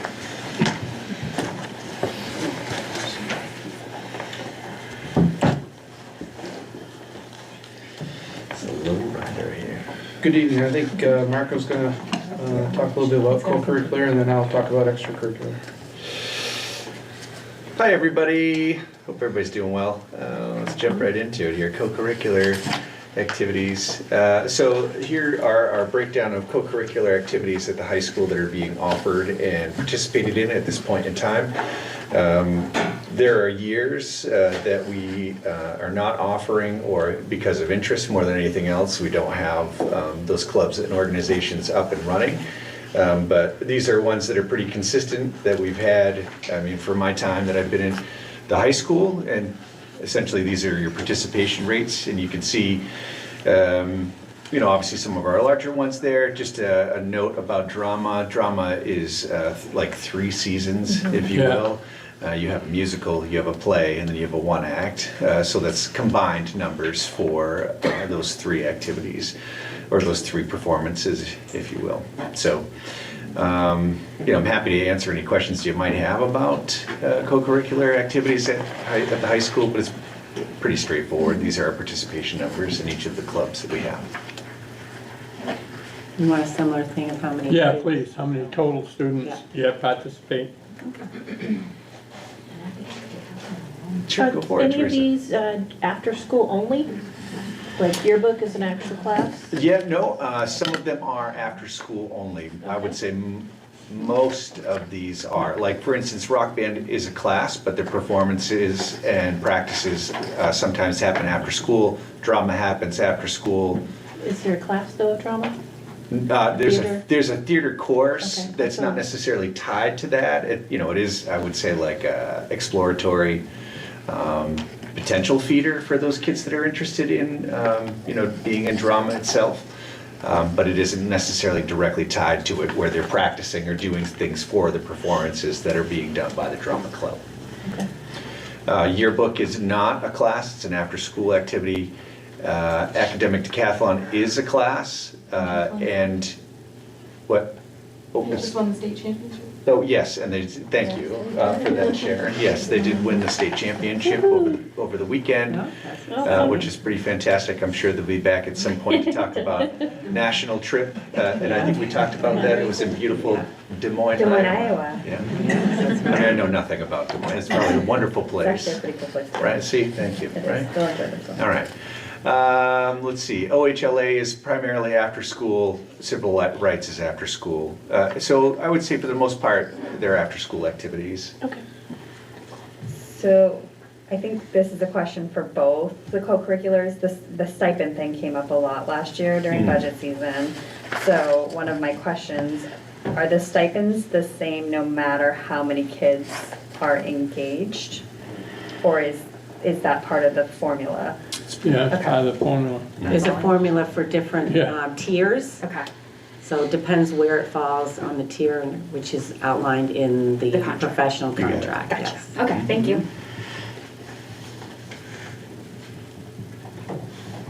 They're weighted a lot for how much time Yeah, that is time. put in, how many students they oversee, So that also plays a factor in how the weight was decided. Good. So it's not just dividing No, this to No. find out how much somebody's getting paid. No. correct. Can we get those listed again? Because I noticed in the line item, it's just lumped together. Yeah. I'm just The- curious, like, List you of know, low participation versus Got it. stipend amount. You know where I'm Like a going, list you of- know where I'm going with it. Yeah. Right. We put the number of stipends, Yeah. but not the individual, so we can make an individual list is what you want. For us. It could be yeah. separate, it doesn't have, I'm just, No, Yeah, I don't think there's a lot of room for it to be in here, but No, just like these- yeah. a one sheet. yeah, because I noticed on the line items, they're all, it's just stipends. Yeah. They're lumped together, and we don't really know the breakdown. yeah. Yeah, because longevity plays a part. Yeah. Somebody's been, doing it for 15 years will make more than somebody who's only done it for 1 year. So yeah, there's a lot of little factors in there. But we'll get that. I'm just looking more like cost versus participation personally, but Yeah. Did you want to mention the new stipends? I don't know if I can do it off the top of my head, Sam, as far as the new stipends that will be coming forward. So we talked about outing club. Let's see if I can do it by memory, okay? Outing club. That was good, all right. Big club. Now that you guys, yeah, I don't, yeah, math team, yeah, that's one that's actually, we've had in the past, math team, Yeah. thank you. math We team. had an outing club before too, Yeah, yep. years ago. There's one for Carrie Ricker, oh, the yearbook? Yearbook. Carrie Ricker, right, okay, I remember that one, and then there's a fourth one. You match your sweater. Am I red? Starts with a P. It's hot in here. What's that? Starts with a P. I don't remember. Photography? Poetry out loud. Poetry Out Loud, which we just had asked to participate in the state championship. What did they do? She was not in the top, I talked with her, saw her the other day. She was not in the top 5, and as she shared, you know, some people you thought would have done really well, didn't do as well as some people you thought did, so it was hard to understand how they were assessed and judged. Well, I But watched she the performance loved, and it was epic. yeah, so she it's good. loved the experience, Yeah. but she was not in the top 5, but she said it didn't matter, it was the experience. Good attitude. And thanks for everybody's help for putting those together. It's good, thank you. Thank you. Take the pressure off you, John. Okay, athletics at Oak Hill. These are participation numbers, they're not just sign-up numbers, so these are people that actually were on the roster and participated, so. And the spring is still ongoing because we're obviously still taking sign-ups for the spring. But we're slightly higher than we were last year in numbers. I just want to point out the ones that we co-op in. We don't co-op in anything. Well, we do co-op with football. With St. Dom's, we're the host school there, which means we have more participants. We co-op in wrestling. Lisbon's the host school there. Boys ice hockey, we co-op with 3 other teams, and Levitt's the host school. Girls ice hockey, we co-op with 3 other schools. Lewis is the host school. Track, we didn't have any participants, but typically we'll co-op with St. Dom's, Cheering's on its own. Track and field is a co-op with Lisbon, they're the host school. Boys lacrosse is a co-op with Monmouth, Lisbon and St. Dom's, we're the host school. Girls lacrosse is a co-op, and St. Dom's is the host school. So overall, our numbers have increased. We did offer a swimmer this year that wasn't a financial burden on us, and a skier who raced individually for Oak Hill and did very well. So that's really our participation numbers. And then, so the money numbers haven't changed a lot. We talked a little bit about the tennis court. Last year that was in the budget and was taken out, so that's in the budget again. And then the other uptick was field repair. Just trying to get our baseball, soccer, field hockey field back to where it needs to be. It just gets overused, and working with a new company to try to get that back up to make sure that it remains a safe field to play on. Jim, where are we? I hesitate to bring this up, but where are we with the back softball field and the lacrosse, is it field hockey field? Yeah, it was totally undone what we had started. Right. So it's now, the softball's back there. Yeah, And it's a little bit behind where it was a couple of years ago. So where that company, Gray Brothers, is working hard to. okay. There's a big Dip in it, yeah. big dip in the middle. Some of that topsoil that we received is going to help, but it's not designed to fill big holes. But Yeah. yeah, we're pretty close to getting that back to where it was. So the softball field, we're still playing softball on the front by the baseball field for now? Yes. Okay. So any timetable about moving back? I don't think it will, because Yeah. it got squashed, so it went back to over there, back to the baseball field side. Yeah, okay. Not saying it can't happen in the future, but we had some funding that was gonna Right. help, and not sure that we could take that on Yeah, all on our own. right, yeah, You have to have matching funds. yeah. right. The tennis court has to be repaired. So if you do reduce the budget, we will not be reducing the tennis court. Okay, we did that last year. Yeah. Because we found out we couldn't fix it because we were off the timeline. So it has to get done, there's a commitment to it, so that we can schedule it and have it be used. And with pickleball on the rise, our students are learning pickleball. It's fun to watch them in the gym, learning about it. And Samantha loves pickleball, so you'll see her out there on the court. But it's one of those things, if you keep letting it go, Yeah. you're not gonna have them, and we don't wanna do that. So this is a commitment that when reductions come, it's not gonna be on that list. It has to be scheduled. We want it done before the fall. So I just want you to know it's coming through. And it's important to the community. Yeah, just on that note, Yeah. I talked with the vendor today to find out the timeline of repairs on it.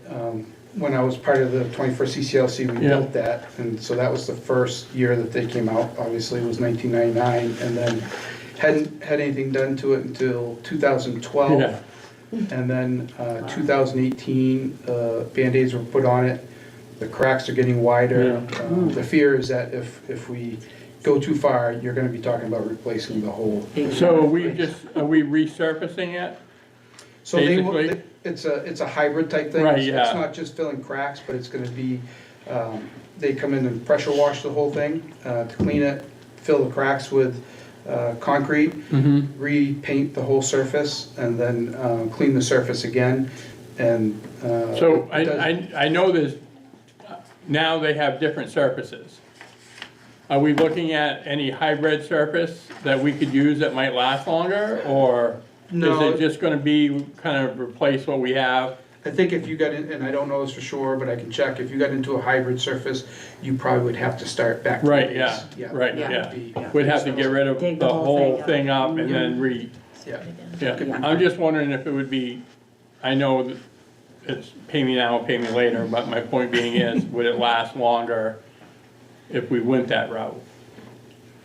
I could talk with some other schools that have recently Yeah. put it in, but my guess is yes, because Yes. everything is Right. supposed to get better, right? Yeah. But, Yeah. but I can look into that. I mean, it looks like we're on about a, what is it, a 5 to 8 year cycle that we actually should be working on it. Consistently, I think it should be a 5-year. Yeah, at 5 least year. Check in, see where the cracks are. Yeah. Once the cracks get really Sure. wide, you lose them. So. Yeah. All right, thanks. You were mentioning, I think, some softball or baseball field work that was needed. Yep. Have you reached out to the community for like these are materials that you're looking for, like topsoil and stuff, or? We have plenty of topsoil. Oh, Yeah. 500 pallets down to school. Oh, yeah. But, no, these companies are experts at taking care of these fields Yeah. and making sure that the pitch is right, the levelness is right. I would think that the work that we need done at this point, because we do have volunteers come in and do some other things, like a batting cage that might need to go up, that kind of stuff. But I think this type of work is more for a professional group. Yeah, because they make sure like the baseball mound is correct. And, Right. yeah, there's little things. Well, yeah, and if it's wrong, they come back and fix Oh, it, yeah. or something gives on it, Yeah. they come back and fix it. But good So what question. basically, how, is that field gonna be like an intramural field The back one by the football or field? practice field? It's a practice field still for lacrosse. Right. And we've even had field hockey go out there where we use Sure. the soccer field Yeah, / field hockey / baseball so much. We try to move people around so Sure. we're not beating up the Yeah. same spots. But Yeah. that center field spot where Yeah. we cross soccer and field hockey takes a toll. yeah. Where the face-offs are and all that, yeah. Yeah. And we lose material on the infield over Sure. time because we play soccer on it with water on it, and we Yeah. get the water off and it lips up, so Yeah. it's just maintaining. Yeah. Okay, so the summary of this, you'll see that, and what Samantha's gonna go over is where are you seeing some of the drivers that we just talked about? Where are you seeing the tennis thing? Where are you seeing the field and maintenance? So you wanna take us through the cost center? Sure. So just one thing to note as well, we didn't replicate the reports if there was no change between the closure and staying open. So if you have the printed copy, it'll say no change at the top and be the only cost center report that you have. If you have the digital copy, in this instance, it'll say cost center 4, and instead of saying SPS open or SPS closed, it'll say SPS open like / closed. So the first two things that you'll know, we didn't talk about in great deal, but we've talked about before, right? That summer school and vacation school were prior funded through ARP funds. So the grouping of accounts starting with number 1 down to 12 on that first page is your summer school instructional salary and related costs and a little bit of supplies, although I don't think we budgeted for supplies this year. So you'll see that last year we did put a modest amount in there thinking we were going to have to take on like this June for summer school. We're actually using those funds to cover vacation school at the high school that we've offered throughout the year after the COVID funds have ended. And so you see we've built up what we need for the summer school programming to the tune of about $44,000. Then that second group of accounts, the 4400 is vacation school, which is offered at the high school 3 times a year. That's the staffing involved to provide that programming there. And that's just about $10,000. Again, both of those things for the last few years have been funded through grant funds. We didn't speak to it just a little bit. Somebody turned around and nodded to Jenny that we have had a request to bring the yearbook back to Carrie Ricker. That was a stipend that was cut last year, reduced. So you'll see that added back in. There's only one stipend in that particular group of accounts and a little bit of supply money for that yearbook program. And then starting with line 24, these are some of the co-curricular offerings that the middle school staff spoke about. And then the supply amounts to fund some of those programs. And then starting with line 32, you'll notice that there is a spot or a placeholder for Carrie Ricker athletic stipends. That's where we used to pay for ski club that was offered out of Carrie Ricker, but we haven't done that and we are not bringing that back in this year's proposed budget. And then starting with line 39, this is where we start to see the athletic expenses for the middle school in particular. So you'll notice in line 39, the amount that's in there is to cover the stipend for the middle school athletic director. So it's coded to that director salary line because that's the nature of that work. But it is a stipend this year and next. And then down to line 54, that covers all of the salary and related expense lines. And then you get into the professional services, which Brian talked about, the officials, the portable toilets, the signer fees under professional services. And then line 56 is where you're going to see that jump for the field repair and maintenance. So noting that increase there that was discussed. The supply line, both of our athletic directors actually did a great job, I think, this year of really scrutinizing their supply budgets and trying to reduce where they could to, use what we have already in-house and be, fiscally responsible with those requests. And I think we've, done some uniform replacements at the middle school in years past, so that's not a need for next year. An increase to the equipment line there. I'm drawing a blank, Brian. Is that the soccer goals for replacement? Questions on middle school athletics? I have one. Yeah. Jim, do we have a trainer available for middle school sports? He does, I was gonna serve say. the middle school, just by appointment and stuff, but. Right, okay, yeah. Okay, so then we're on to the high school. So we start with the co-curricular with line 61. And so you'll see just an example of some of the stipends that we've talked about there. And then if you go down to line 67, that's where we move beyond the staff and related expense lines. The supply line for co-curriculars has been brought down significantly compared to last year, which helps. We do have, substantial contributions to dues and fees, memberships, and also travel that we commit to for FBLA. They routinely do phenomenal work, and we've supported them. They match with quite a bit of fundraising, I think, as well. Marco, is that accurate? Yeah. And then starting with line 72, that's the athletic expenses related to the high school. So we do have the halftime athletic director. You'll see the other half of that represented when we go over adult ed in 2 weeks. And then line 73 is all of the athletic stipends for both JV and varsity sports that were reviewed and discussed. And then going down to line 88 is where the salary lines will stop. And employee training and development, we've put some money aside for the spring conference for the AD. And then similar to the middle school officials, athletic trainer, that's a substantial part of that purchase services line. Porta potties, scheduling fees. And then line 90 is where you'll see that big jump for the tennis court repair. So small increases for other things within that repair and maintenance line, but pretty much $30,000 for that tennis court repair. Robbie? Jim, in our co-op sports, do the sending schools give us anything per athlete? No, where we work with Lisbon, mostly. Yeah, mostly it's and St. reciprocal, Thomas, right? We just kind of share. Okay. Yeah. We'll take care of the stuff that we're the host for, you guys take care of that. Right, yeah. With hockey, because of ice time. Yeah. And the cost of that, we charge a fee to the athletes to help cover some of the costs for the ice time. Yeah, okay, thank you. Okay. Any other questions on high school athletics? We do. What are the contracted services for line 67? I think that's Oh, like, and co-curricular?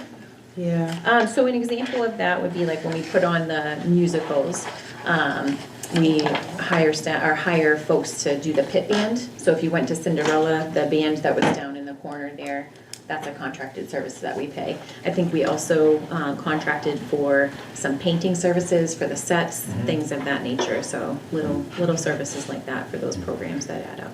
Okay, thank you. Yep.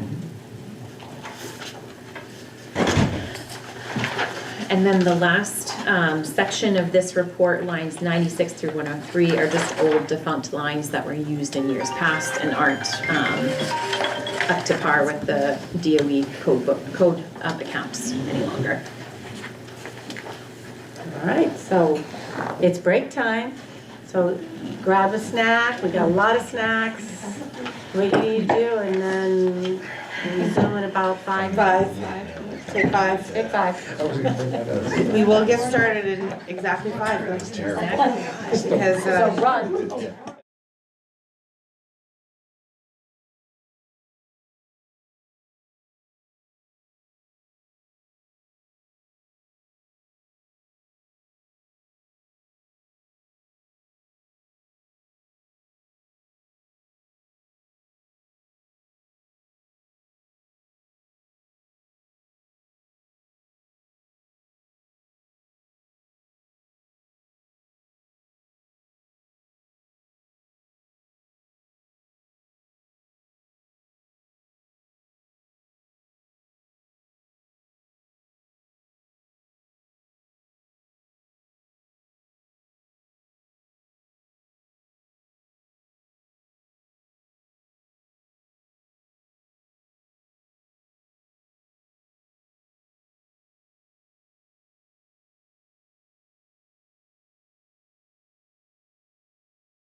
Are we just doing this next one? That's it? You wish. We have 3 more. Tonight? We're gonna do our best. Two of them are fast. This one's the longer one. All right. We'll, How's everybody holding up? Where's your gavel, Nicole? Matt, you don't have any? I need a gavel. That's what we were just saying. I'm good with this. Yeah, no, it's good. Supposed to have it at every. Okay. Time We're to getting jump back ready. in. Shelley is Jump on, back if she in. knows it, she's here. Christy is out in the hallway. We got it. Okay. John, are we ready? Audio's good? Thank you. Okay, cost center 5, student and staff support. This is a big cost center because it covers guidance, library, instructional, office of improvement instruction, nurses, technology. So it has a lot of departments in this cost center. So everything to support our staff and students. So you can see there's the list of the staff. And I'm going to start with the guidance services. So you can see that what is on this slide is what is currently going on, which is Libby Tozier and the Sabattis Primary and the middle school share. Okay, the middle school has 1 guidance, 1 social worker, and then they get additional support, especially for 5th grade, from those folks that work at Sabattis Primary as well. And then Libby Tozier and Carrie Ricker share. If Sabattis closes, why we didn't assign them? They are assigned in the budget, but we had a discussion. We want to make sure people, once you assign them, think that's where they're assigned, right? So we haven't figured all that out, but we have 3 school counselors, 3 social workers that we need to talk that out. How are they going to support the middle school? Libby Tozier and Carrie Ricker. Okay, so the staff did advocate and feel they need more because they feel like Libby Tozier should have social worker and a guidance, a school counselor, I want to call the right name, school counselor, and Carrie Ricker have theirs, and then look at what we do for the middle school.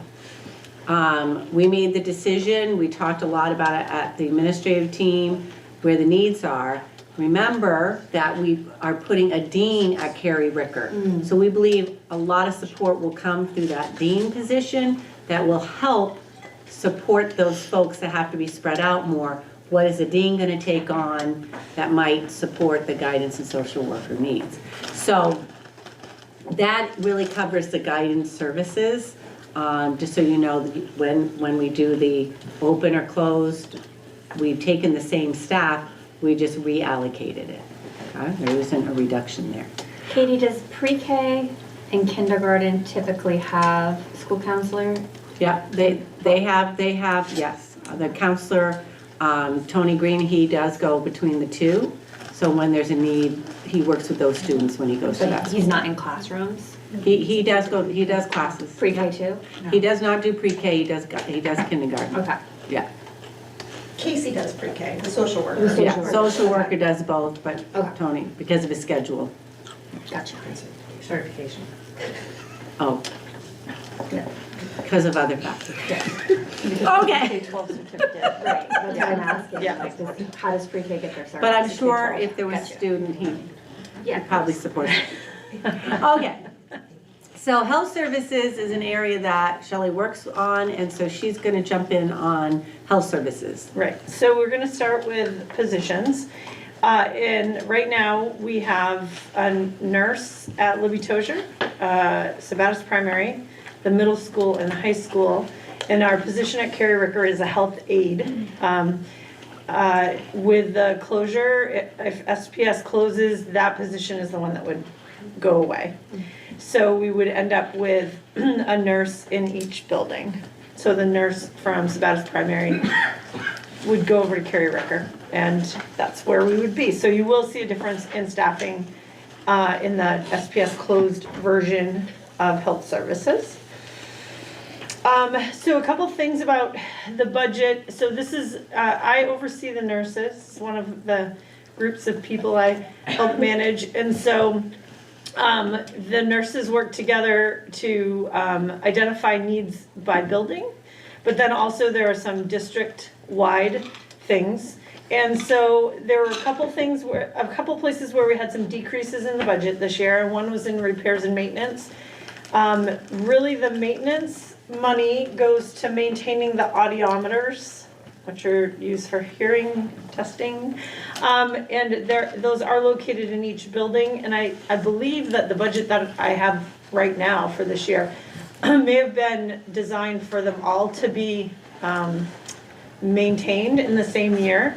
But the nurses are comfortable with like a rotating schedule for maintenance, so I was able to reduce that line quite a bit. And then dues and fees, there are 4 school nurses, the budget was for 5. NASN, National Association of School Nurses, like our health aide, who we currently have, can't be a member of that organization. You have to be a licensed nurse. So there will be 4, so I've built it for 4, so it's a slight reduction there. Our supply line, however, did go up. So school nurses get standing orders, and standing orders are like prescriptions for emergency medications that can be stored under the nurse's supervision in a school. So like EpiPens have always been part of the standing orders. The change for next year is that glucagon is now considered an emergency med that schools are allowed to have on site, and glucagon is for treating a diabetic who has crashed blood sugar wise and you need to administer an emergency med. So we do have there's been a change to the standing orders to include that, so that impacts the cost for the medications that are kept on site. So that will be on site in each of the schools. It has not been until next year. So, and then when Caitlin did her supply order for SPS, she ordered as if SPS was going to stay open, knowing that it's redistribution of the same number of students, so those supplies would just be distributed to Libby Tozier and Carrie Ricker if SPS closes. So there was not a difference in that part of the ordering, knowing that they would go and be distributed. So, any questions about that? Can you give us an overview of what the school nurses deal with day in and day out as far as like, you know, you don't have to get into specific students, but I mean, diabetic cases or injuries or stuff like that? Because a lot of people like, you know, some people might like to say, oh, well, you know, a school nurse is just people come in with headaches and whatever. And they do a lot of that. Yeah. And sometimes I'm on the nurses have like a chat, and they've put me on it, which is very entertaining for me. But because they're very funny, and there'll be stories about like, well, it's only 8:05 and I've had the first vomiting child. You know, you get updates on health in general. So they do get a lot of that.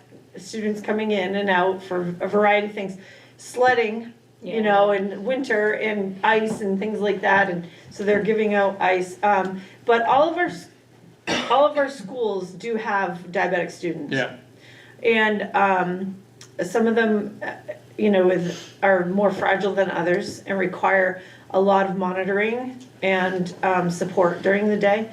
And the nurses, the health services team would have advocated for us to keep the health aide position. Yeah. Because it's really hard when nurses are out. And of course, they're tracking illnesses and, you know, with the flu and. Yes, and for quite a few days, and poor Jan can speak to that, Libby Tozier had a really rough stretch of influenza-like symptoms and students out. And if you have 15% or more of your students and staff combined out, you have to file a report with the state. So we were doing that, and so the nurse would be the person talking to CDC and all of those kinds of things. So they work really hard. We have been working on what to do when a nurse is absent, because we just don't have a lot of subs for nursing.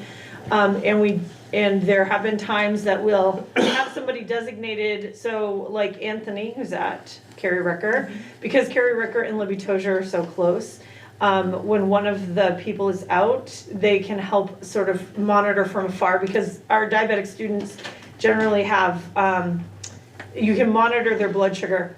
They have pumps, so you can watch that on the iPad. Yeah. So we do a lot of that, but they'll also sometimes have to close the nurse's office for those other little things that come along, like students who need a Band-Aid or students who need a little bit of ice. So we've been working on that. But that is the big challenge. They're very busy. Very busy. They also do vaccination. They Sure. have to make sure Yeah. all the students Oh, are yes. met the vaccination requirements. Immunization compliance. Yeah. Yeah. Yeah.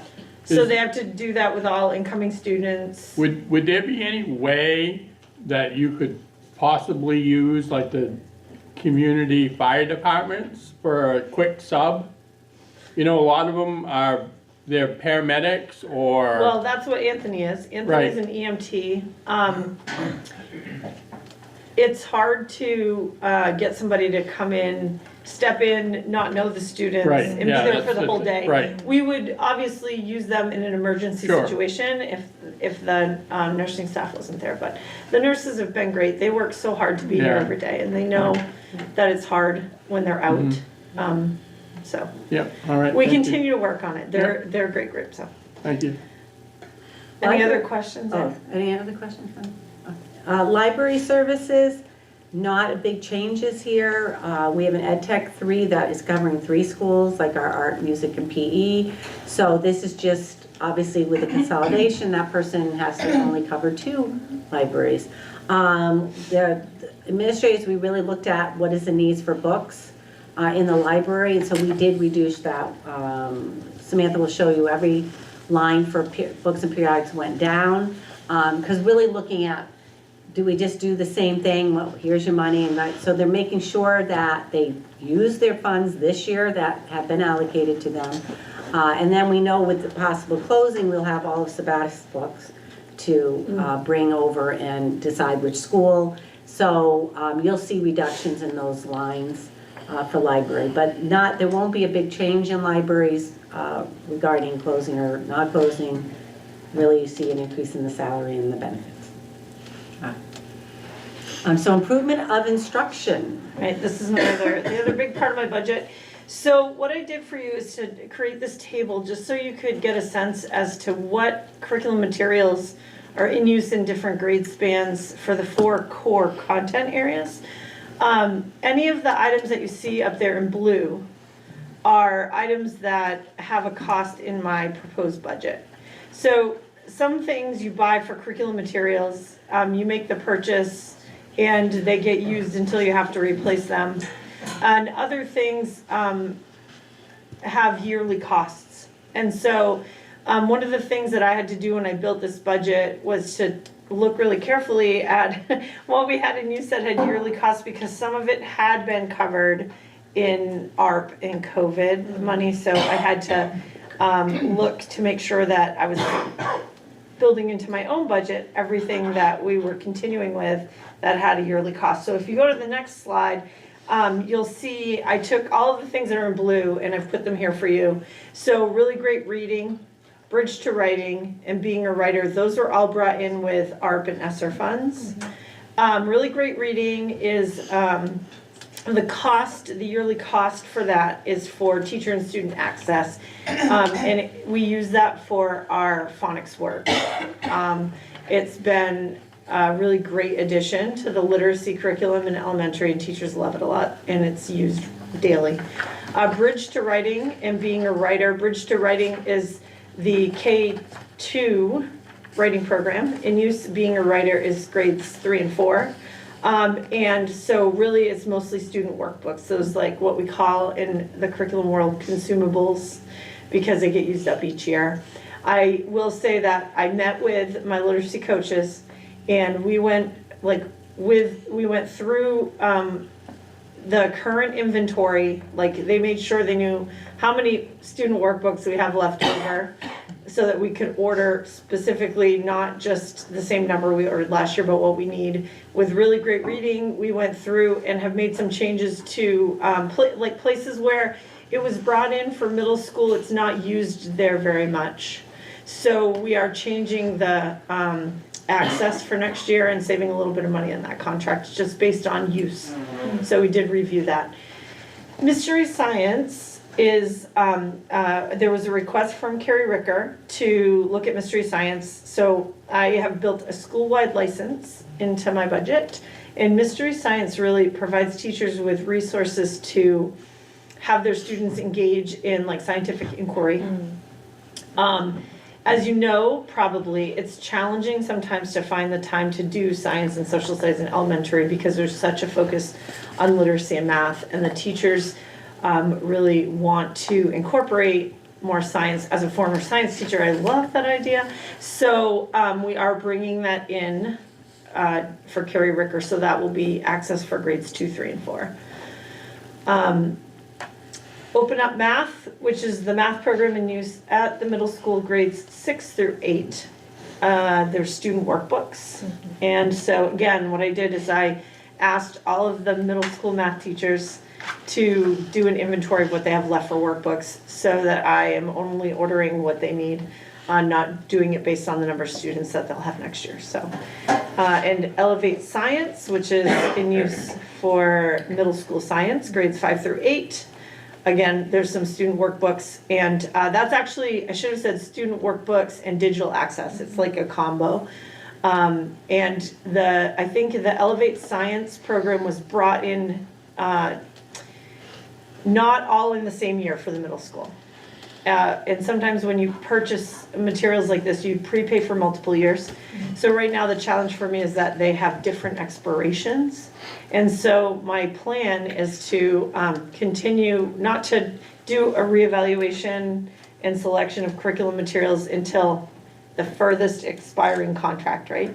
So right now I'm just kind of filling the gap to keep everybody using the same curriculum material until we do a review later.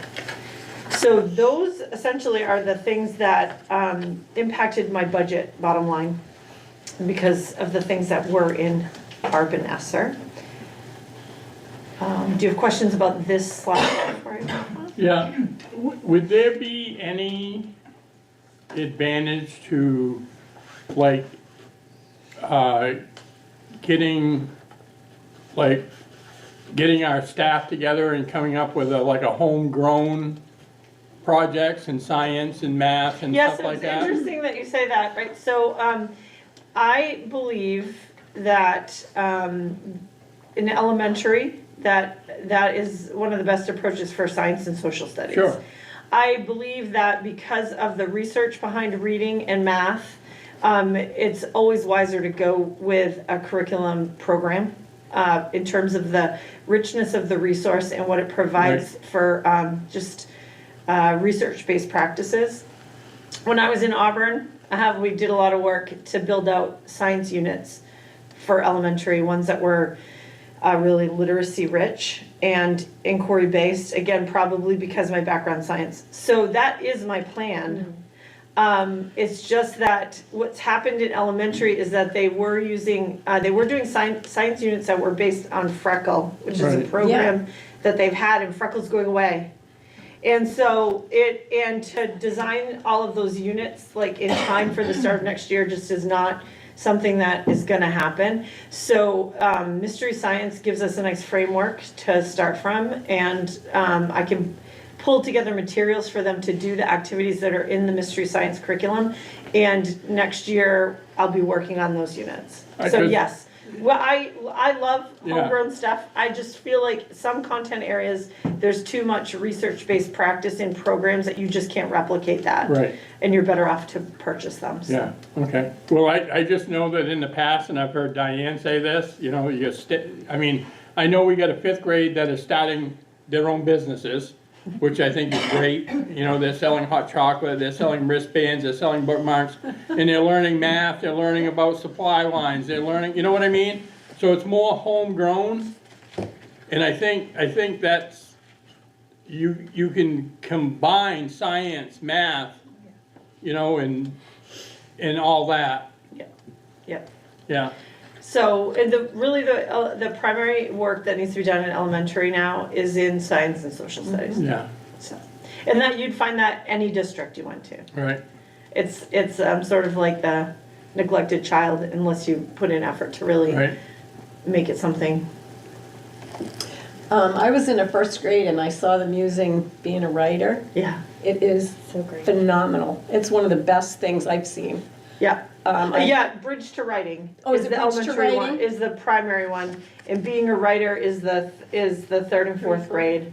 It's phenomenal. I mean, I saw kids doing stuff that I had done just in third grade, but it's not something you just keep, you really learn it Yeah. before you move on to the next step. Yeah. I'd like to know, how much time do we have left in units of study with Lucy Calkins? There's no ongoing cost with units of study right now, because that's something you purchase.